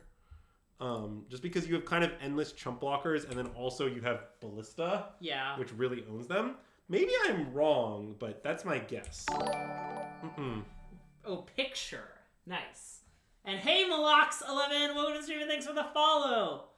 I mean, if they have Hammer here, I'm going to take 11. So maybe I spoke too soon. I don't love taking 11. That is a lot. I mean, yeah, we need to draw Hanger back. Oh, Hanger back would be a good draw. Okay. Well, our position is better than it looks, I think. Yeah. I think we maybe should get in for 1. Or get in for 2. For 2? Yeah. Okay. My intent being to chump block with Inkmoth here. Yeah. Which also has the nice side effect that if at any point Hammer is moved, then their thing will die. Yeah. Now, I understand that if they have the 1 of Shadow Spear here, we just die, but... Yeah, I don't think we were beating that.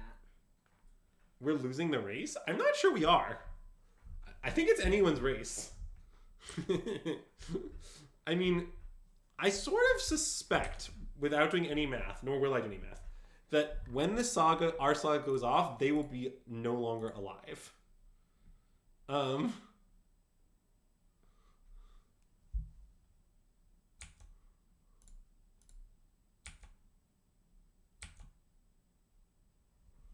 Wow, and look at that, just permanently shrunk Esper Sentinel. Nice. I've done a lot of chump blocking with Nexai in my life, I gotta say. Oh yeah, move it. Move the hammer. You know you want to.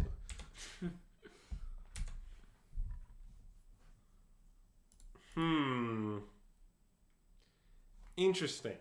Oh, that is interesting. I mean, we possibly should cast it. Even though it denies us a well, it's like hard for me to imagine that whatever we find isn't better than a construct. Yeah, okay. Almost no matter what it is. I think we should cast it. Okay. Like, Ballista's obviously... Oh, they do get to draw a card, though, but I still think we should. Okay. I just think, like, at this point, we need to, like, do a thing. I will not be paying 10 generic mana. Holy buckets. It's a Gregism. Great Gregism. Those are really good. Okay, what do we want here? So, first, dead check.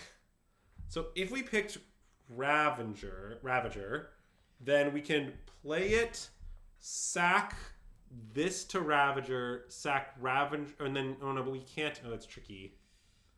Maybe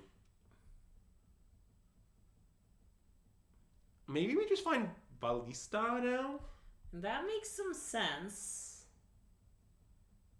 Interesting. So I need 2 more analysis. I'm sorry. So let's say we take Ravager. So we take Ravager, we play Inkmoth, and we play it. I mean, that does, I think...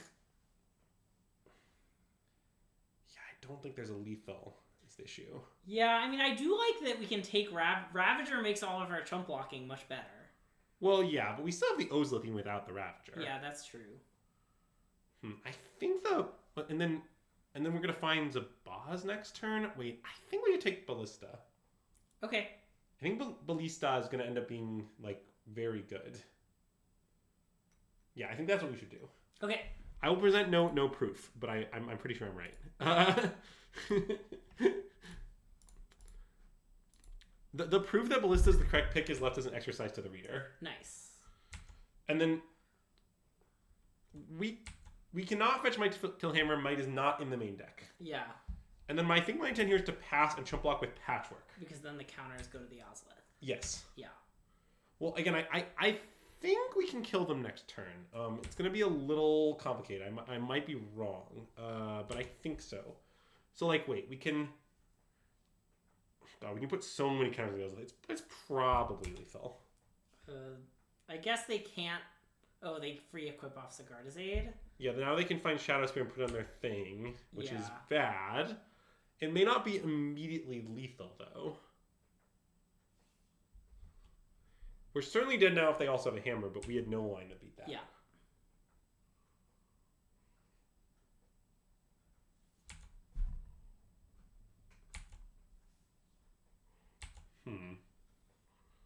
Yeah, I do think we're going to lose this one. I mean, this has to be our block. Go to 1. Oh, right, because it's a 3-3. Yep. Yeah, I mean, I understand that if they have any more equipment, we die immediately, but so be it. I've never been scared of any more equipment. So now what we need to do is just Inkmoth kill them on our turn in some way, which I think might be doable. But I guess now I do kind of wish we had Ravager. Okay. So wait, we need to animate Inkmoth in response, right? Yes, I think so. Yes. So now we animate Inkmoth. Yep. And then before it grows, we should Pendelhaven it. Mm-hmm. Right? Yep. And then now we do this to find Zabaz. Yep. I'm not sure it's enough counters. I think it's not quite enough. So now we keep a Zabaz, Yeah. right? And then we modular onto this. Yep. But we can't kill our other Zabaz because we don't have... We can with Walking Ballista. Well, that's true. Right. Okay, nice. So now we modular into this. Yep. See, the thing is we're so dead, so we can just go for it. And then if Yeah. it either works or it doesn't, which is what I'm currently doing. So now wait, we Walking Ballista this, which puts... Wait, I think is that exactly enough? I think it's exactly enough. Because wait, so this puts a counter on this to 5, puts this into 4. No, wait, it's 9? Because the Walking Ballista counter goes away is the issue. Yeah. I think it's 1 short. We haven't played a land, right? Sure, but how does that help? Oh, I was just wondering.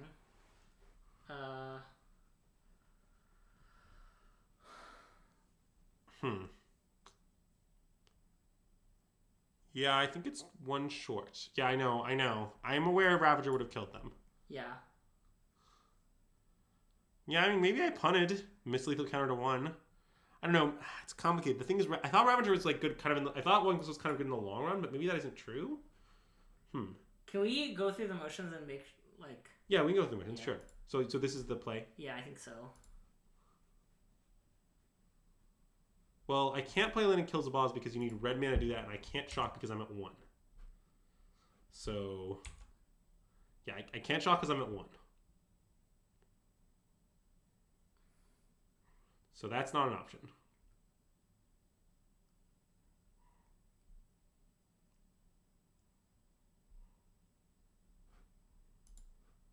Yeah. Yeah. Dang. All right. I think I screwed that one up. Yeah, I think I was supposed to take strings. I think I should have realized that my plan was to Archbound Ravager there. Anyway. All right. Oh, and thanks for the raid, Big Friendly Gamer. Hey, Big Friendly Gamer, 1992, great year. If you're coming over from Big Friendly Gamer's stream, welcome. We are SystemMagic. I'm Greg, this is Andrew, and we are playing some Modern Scales. Okay, this is bad, this is bad. Is it a classic Shave to Ignis Strings angle?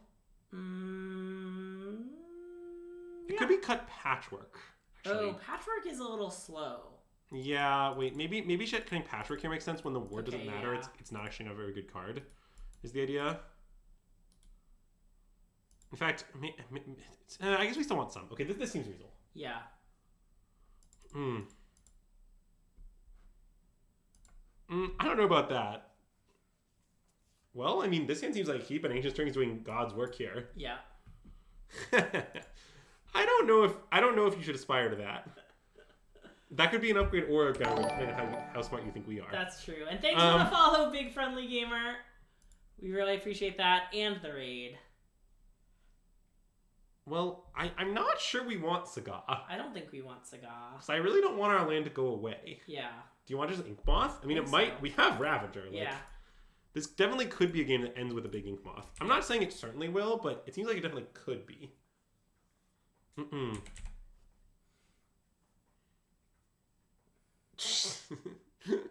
Yeah, a classic should have held this during this angle.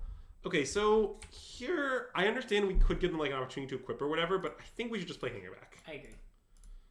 It just sets us up like really nicely curve-wise, because now like, so next turn we can just go like one of our 2s plus Zabaz, or even charge Hangerback maybe. Yeah. Like Ravager charge Hangerback is actually kind of appealing.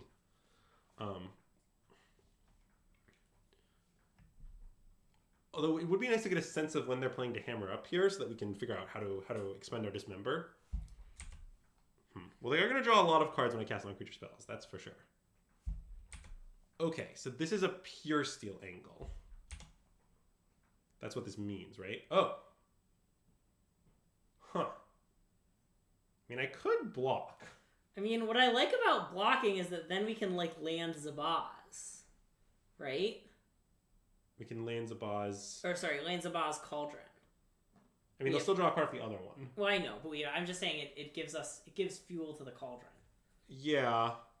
I'm still not sure it's better than just playing Ravager and then, like, passing with Hangerback and Dismember up, though. Okay, that's probably better. I think it is better. Okay. I think we should just take it. Yep.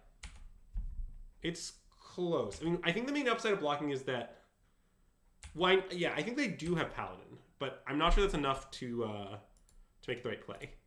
Like, kind of my argument is I'm not sure I care about this Paladin that they have. Yeah. Like, because now, like, okay, so let's say their play is, like, Paladin Equip or whatever. Okay, so we can just block with a Hangerback, and then we can just destroy their hammer, is the plan. With Besieging. Yes. Yeah. I think that's a pretty reasonable plan. Okay. Now, maybe this is all wrong. We should have tried to rough this as hard as possible. I don't know. But I really like the situation this looks like it's leaning towards. Wait, hold on. Quick, important update. Oh, a dead check? What if we take? So if we take... So every Hangerback thing is essentially 2 Ravager counters. Is the deal. Okay. So we could pump our Hangerback to 2, untap, pump our Hangerback to 3. Yeah. Play Zabaz. Sack Hangerback. Oh no, we don't Ozolith. Wait. Okay, I don't think it's lethal. It's definitely not lethal. We could still take. Yeah, I don't think we should, but I think it'll be fine if we block. Okay. My argument is a vague. It'll be fine.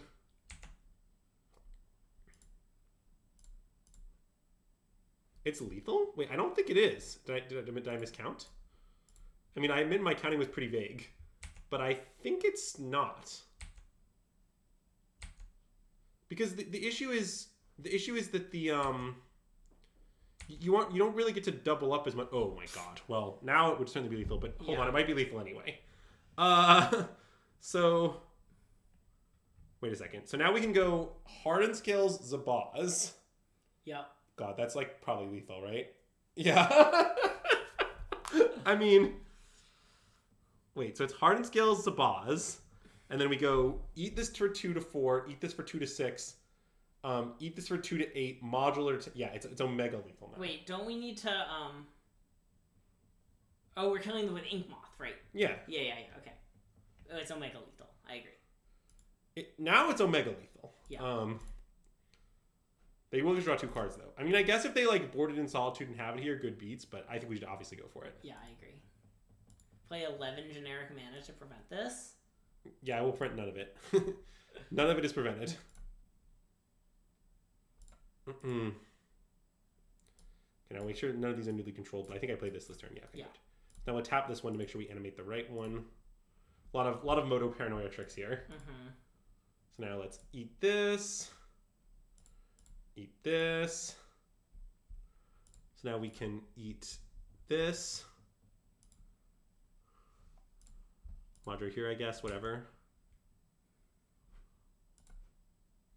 And then I can attack with both for whatever reason, sure.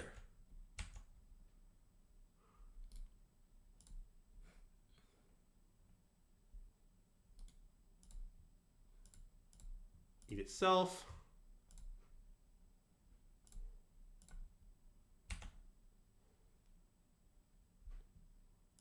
Yes.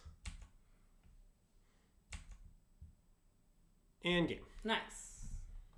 I mean, that sort of thing is why I think this matchup is good. It's just that, like, it seems like you have a lot of ability to mess with what they're doing while still building towards them being dead. Well, it's not just the Hammer So Cauldron skills. It's also that, like, we are messing with them as we do it. It's like, oh, I'm gonna like ping your things across the quips, and I'm gonna chump block with these hangerbacks, and like, it's not about the clock speeds that like you disrupt their clock while you build towards doing your thing. Right.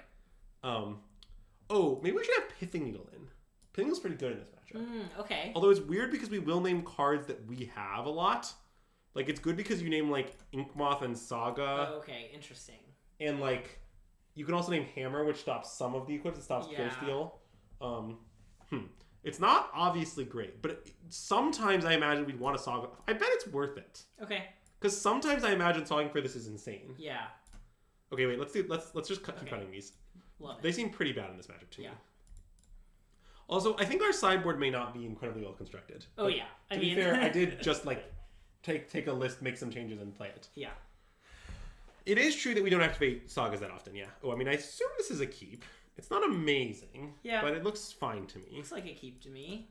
Like, I guess it's a little awkward that we're just gonna like have these ballistas with no way to like really get them going. Maybe it's not a keep.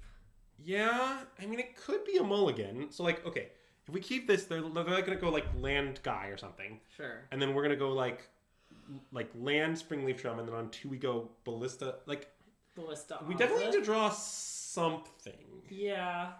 Like, I guess the question is, like, kind of how wide the class of some things is, but maybe it's not that wide. Maybe this is a mulligan. Is that insane? Our hand is actually kind of bad. Kind of doesn't do anything. Okay, I think we should mulligan. I want a mulligan. What I was starting to realize, like, even if we draw, like, not... Basically, my question that I started to ask is this. Name a non-Ravager card that makes our hand good. I mean, Scales. I mean, kind of. So then we play both ballistas as a 2/2. As 2/2s, that's not even that good. It's like, if we draw skills, it's not even inspiring. Yeah, okay. So it's like, kind of, we need, like... I think we should mulligan, yeah. Okay, I mean, this hand is extremely better. Yeah. It's the most better. Yeah. The question here is whether we should talk Boseiju or Second Saga, but I think it's probably Second Saga. Yeah, I like that. Boseiju's a good spell.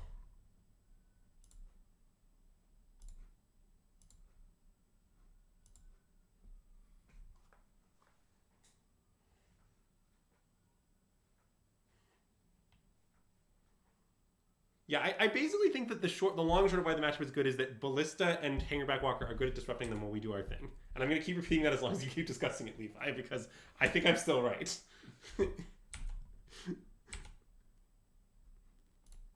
All right.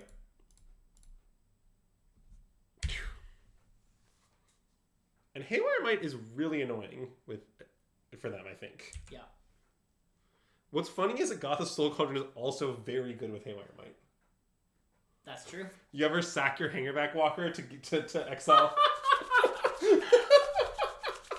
Hangerback is such a great choice. Dude, Agatha's Soul Cauldron is fucking nice in this deck. Yeah. What is your plan for next turn, by the way? Oh, both of you assume I have a plan. Yeah, I don't know. It's some biz. Okay, well, I guess they solituted our Haywire Might. What did they exile? Giver of Runes. And they didn't play a land? I mean, now I think my plan might be Saga might kill their Sigarda's Aid. Yeah, is it worth waiting or no? Oh, it's definitely not. We don't. If we wait, they could. Oh, right, yeah, okay. Because it gives all the stuff flash, so yeah, we could get destroyed if we do that.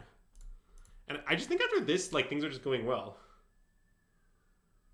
Insert 2-drop the ceiling about counters pretty nice in skills. Well, okay, but see, the thing is, believe it or not, I think there was a period of time where Hangerback wasn't actually that good because, like, basically, if you didn't have specifically Ravager, it was hard to get it off the table, so it was hard to like do the thing. But just adding Zabaz and Soul Cauldron just like changed it a lot. Like that's a lot of additional ways to make sure you can always kill your stuff. Okay, I mean that's a little concerning. Oh, that's very concerning. That's very. Well, it is their last. I mean, I know they're drawing a card, but. Well, it just means that they can, but they could like equip it and cast something now. Is what I don't like. Well, but... they actually can't. They don't have Metalcraft. Oh wait, you're right. They sure do not have Metalcraft. The thing is, I would really like to make a construct. Because... Wait, well now we can hold Besagio. That seems really good to me. Oh, sure. Like land go. Like just forest go, yeah. Because like, whatever they do, we can probably get our way out of it with Besagio. Yeah. And then like, we just kind of need more raw resources than our whole like Soul Cauldron, Ravager, Haywire Might well, thing. Yeah, and I like making a construct because it fuels the... Like, we can then... make it a Haywire Might. Yes, the construct will be a Haywire Might, and the second construct will also be a Haywire Might if we choose to make a second construct. Which we might not do. Yeah. We can also get like Springleaf Drum to help us have the mana to do all this biz we're doing. Yeah, that's true. Like we could make construct, untap, play land, play Soul Cauldron. Like that's possible. Yeah, right. Of course, then the problem is we don't have mana to activate the Haywire Mights that we now have. Yeah. So no, every rose has its thorn, but you know.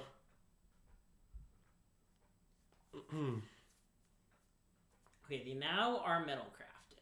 Well, the other problem is now our Soul Cauldron does cause them to draw like a pretty disturbing amount of cards. Yeah, we might not want to play the Soul Cauldron. That's annoying. I mean, it's not the end of the world, but okay. Make a 1/1. Yeah.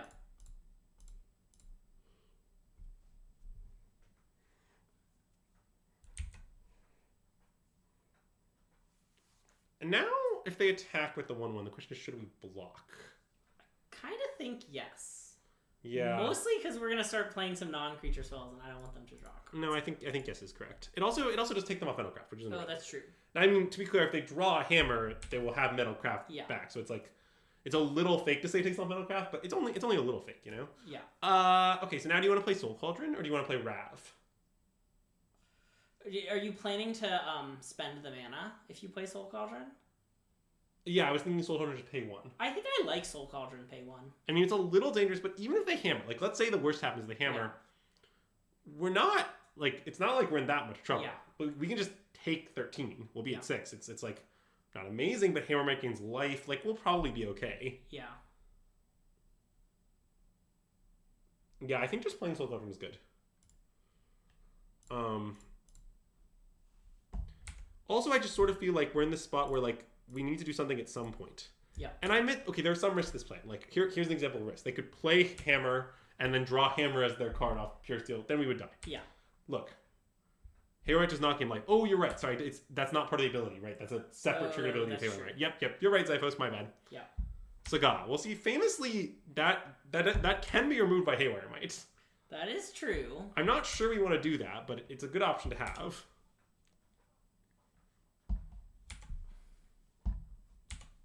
We also could, like, Besage it or something. Yeah, like, what if we just play Rav and Besage their Saga? I think I like that.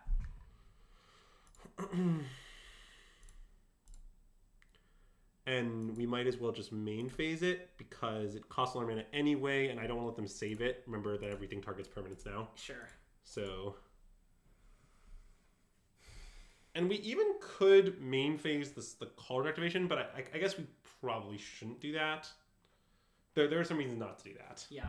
Specifically that we actually don't currently know whether we're going to hit something from their graveyard or our graveyard, weirdly.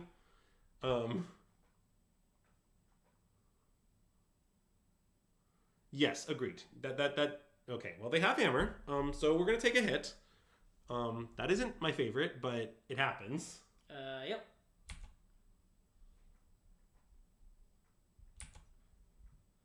Hit their yard for Luris, yeah. I mean, that is their road to recovery here, was drawing the specific card, Colossus Hammer, but... Mm-hmm. Yeah, because now our Ancient Strings also lets them draw a card, which is unfortunate, but...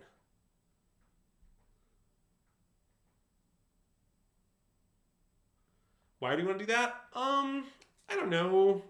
If we didn't want to, like... If they, like... Let's say they went to kill our Cauldron, like they marched it, then we want to leave the Haywire Might in our graveyard for the next Cauldron, would be an example. But anyway, Okay, here I just want to take 13. Yep. Which does put us at a very precarious life total, but... You know, sometimes you take 13. Who out there hasn't just taken 13, you know?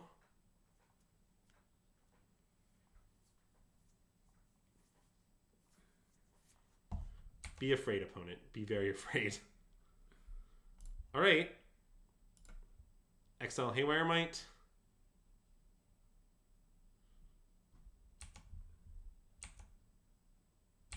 And then we'll see what we draw. Okay, I mean, given that that's the draw, I think we have to cast Ancient Stirrings. Yep. And let them draw a card because we cannot pay 11. We cannot. Dang. I was hoping we could pay 11.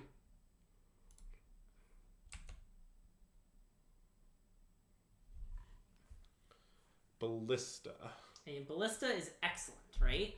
I think it's good, yes. Because it already is a Haywire Might. Yes. So, okay, so we can play Ballista for 1. Yep. Which we need to because we need to have Haywire Mighting up. Yep. Like this is the right way to do it. Yep. And then the plan is to sack Ravager on the hammer, modular onto the Ballista. Yep, that seems pretty good. In fact, we should probably main phase that. Oh, and then do you want to just... Kill everything we have. Yeah. Yes. That is my intent.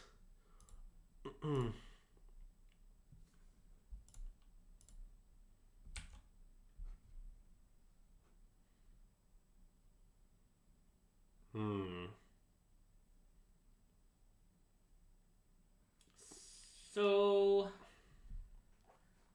This isn't that bad. So we can still blow them up in their upkeep, right? Well, what do you mean? This saves the hammer. Well, I know, but we'll lose the Ballista, but in their upkeep, we put a counter on our Ballista. Yeah, I guess it's not that bad. We ping the Pure Steel, ping the Esper Sentinel, kill our guy. Yeah, okay, yes, right? yes. That is possible. Okay, Yeah. okay. We can ping 3 and then might the hammer. Wait, do we have enough counters for that? Isn't it only... Oh, wait, how many counters do we have? Oh, because it... Wait, maybe we do? Okay, yeah. Wait, we definitely have enough counters. So this resolves. This resolves.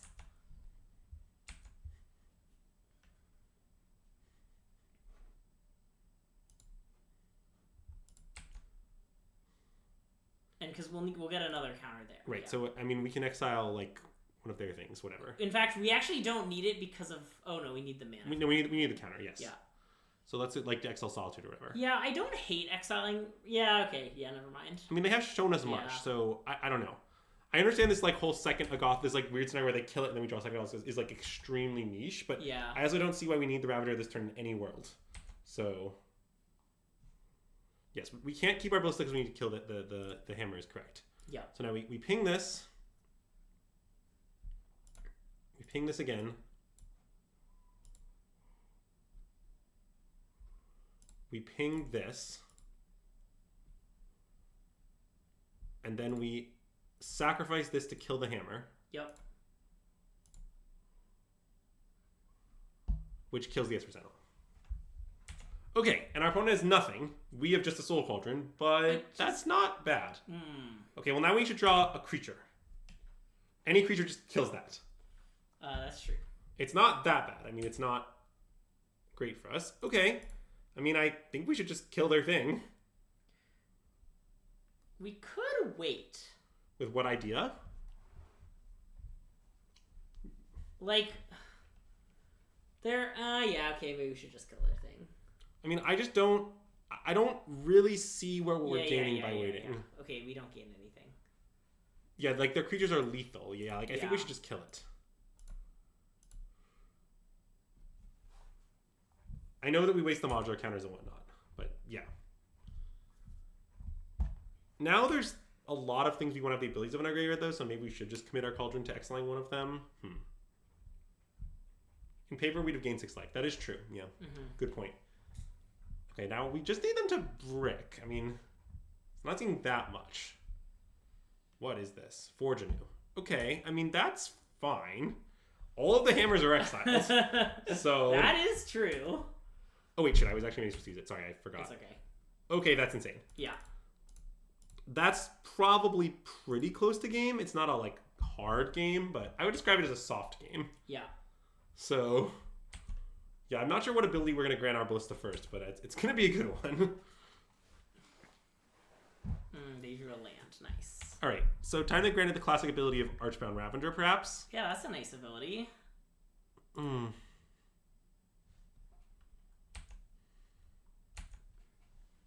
This was definitely a pretty hard game. You're not wrong. Ooh, another good draw. Okay, so let's give it Zabaz. Sure. Well, I'm just gonna try to hit them for the max here. Yep. Is the point. And I guess also charge it. Right? Yeah. With its own ability. Shocking, I know. And then, I mean, we can't kill them or anything, but... Hey, 2 more Haywire Mites? Yeah. I mean, Sagaz is sort of 3 more Haywire Mites because you also can Saga for Zabaz. Yeah. So... Zabaz is a good Haywire Mite. Zabaz is really one of the better Haywire Mites, yeah. We also need to do some dead checking, by the way, on our turn. I think they might be dead. So, oh god. Okay. So let's see here. So if we can make a construct, play Ravager. So we just need to get our ballista 8/8. The Ravager's also 2 because it modders and it sacks the ballista. Yeah. So they're dead. Yeah. Cool. Good talk.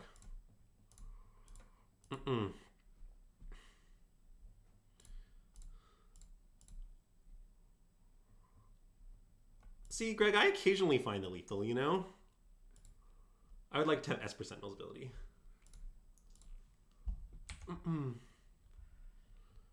6, sacrifice an artifact, counter on Ravager. I'm not really considering their options here as I go for lethal. Sacrifice an artifact, put a counter on Ravager, which is this. Yeah. I would like to use its ability. +1/+1 from that. All right, and attack for 9. Give it flying just for fun. There's so little to do that. Honestly, the most annoying thing about Soul Cauldron is that you have to scroll through this really long list of abilities. Yeah. But yeah. And they're all poorly worded because Moto sucks. Woo! That was a nice leak. Yeah. So okay, I mean, here's the way I feel. So look, this scale list is still a little untuned. It seems like a lot of these like last few slots are debatable. Like maybe it should be Haywire Might in the main. Like maybe the sideboard is terrible. Like is Time Executing ever good? There's like a lot of questions. But fundamentally, the shell of like the normal scales cards plus 3 Soul Cauldron, at least, we can talk about 4, it is pretty strong, actually. I don't know if Scales is like the best deck in Modern. I'm not trying to sell that right now. All I'm going to say is I think there's a chance this deck is legit. And I have not thought that about Scales in fucking years. Like, I think Scales has been unplayable for most of the last 6 years. I'm not some Scales believer always since deck is real. I think Soul Cauldron is a really big deal. I mean, you saw it that game. It's really, really strong. I mean, you say that, Greek Yogurt, but I just think that creativity is kind of a tough matchup, and I think that, like, I don't know what to do with my sideboard cards. Yeah. It seems like most of my sideboard cards I want against nothing, because the core of the deck is so big that you can barely fit any cards, and, like, when Orvar is good, it's insane. So, I don't know, play a few Orvars. That's the logic, but I definitely am not sold. Like, a lot of this sideboard I think is debatable. Like, of the sideboard, I would say, at the moment, I feel strongly about, you know, like... these 4. And like, yeah, like, look, these 11 cards, I don't know what they should be yet. Yeah, I mean, probably some graveyardy things, like... You probably want some graveyard hate, but Chalice is graveyard hate for living it. Oh, that's true, good point. So, like, just to be clear, right, it's a little tricky, like, I'm not exactly sure. But, yeah, so that's about gonna do it for us today. We'll be back tomorrow with some Wilds of Eldraine limited action. Yeah. Do you want to raid maybe this person? Oh, yeah, raid Reyes. Great. Okay. We'll raid the Lotus Field Master himself, Reyes MTG. But before we do, one more shout out and thank you to Voy Scented Candles. If you haven't heard the news, today's candle sponsor was a lovely Wildflower Meadow candle from Voy Scented Candle Company. An official candle sponsor. Official candle sponsor of the stream. Voy Scented Candles, thank you so much for the sponsor. Check them out on Amazon. Their candles are sweet. They have a lot of fun notes. They come in these cute little boxes, and they're pretty high quality candles. At least with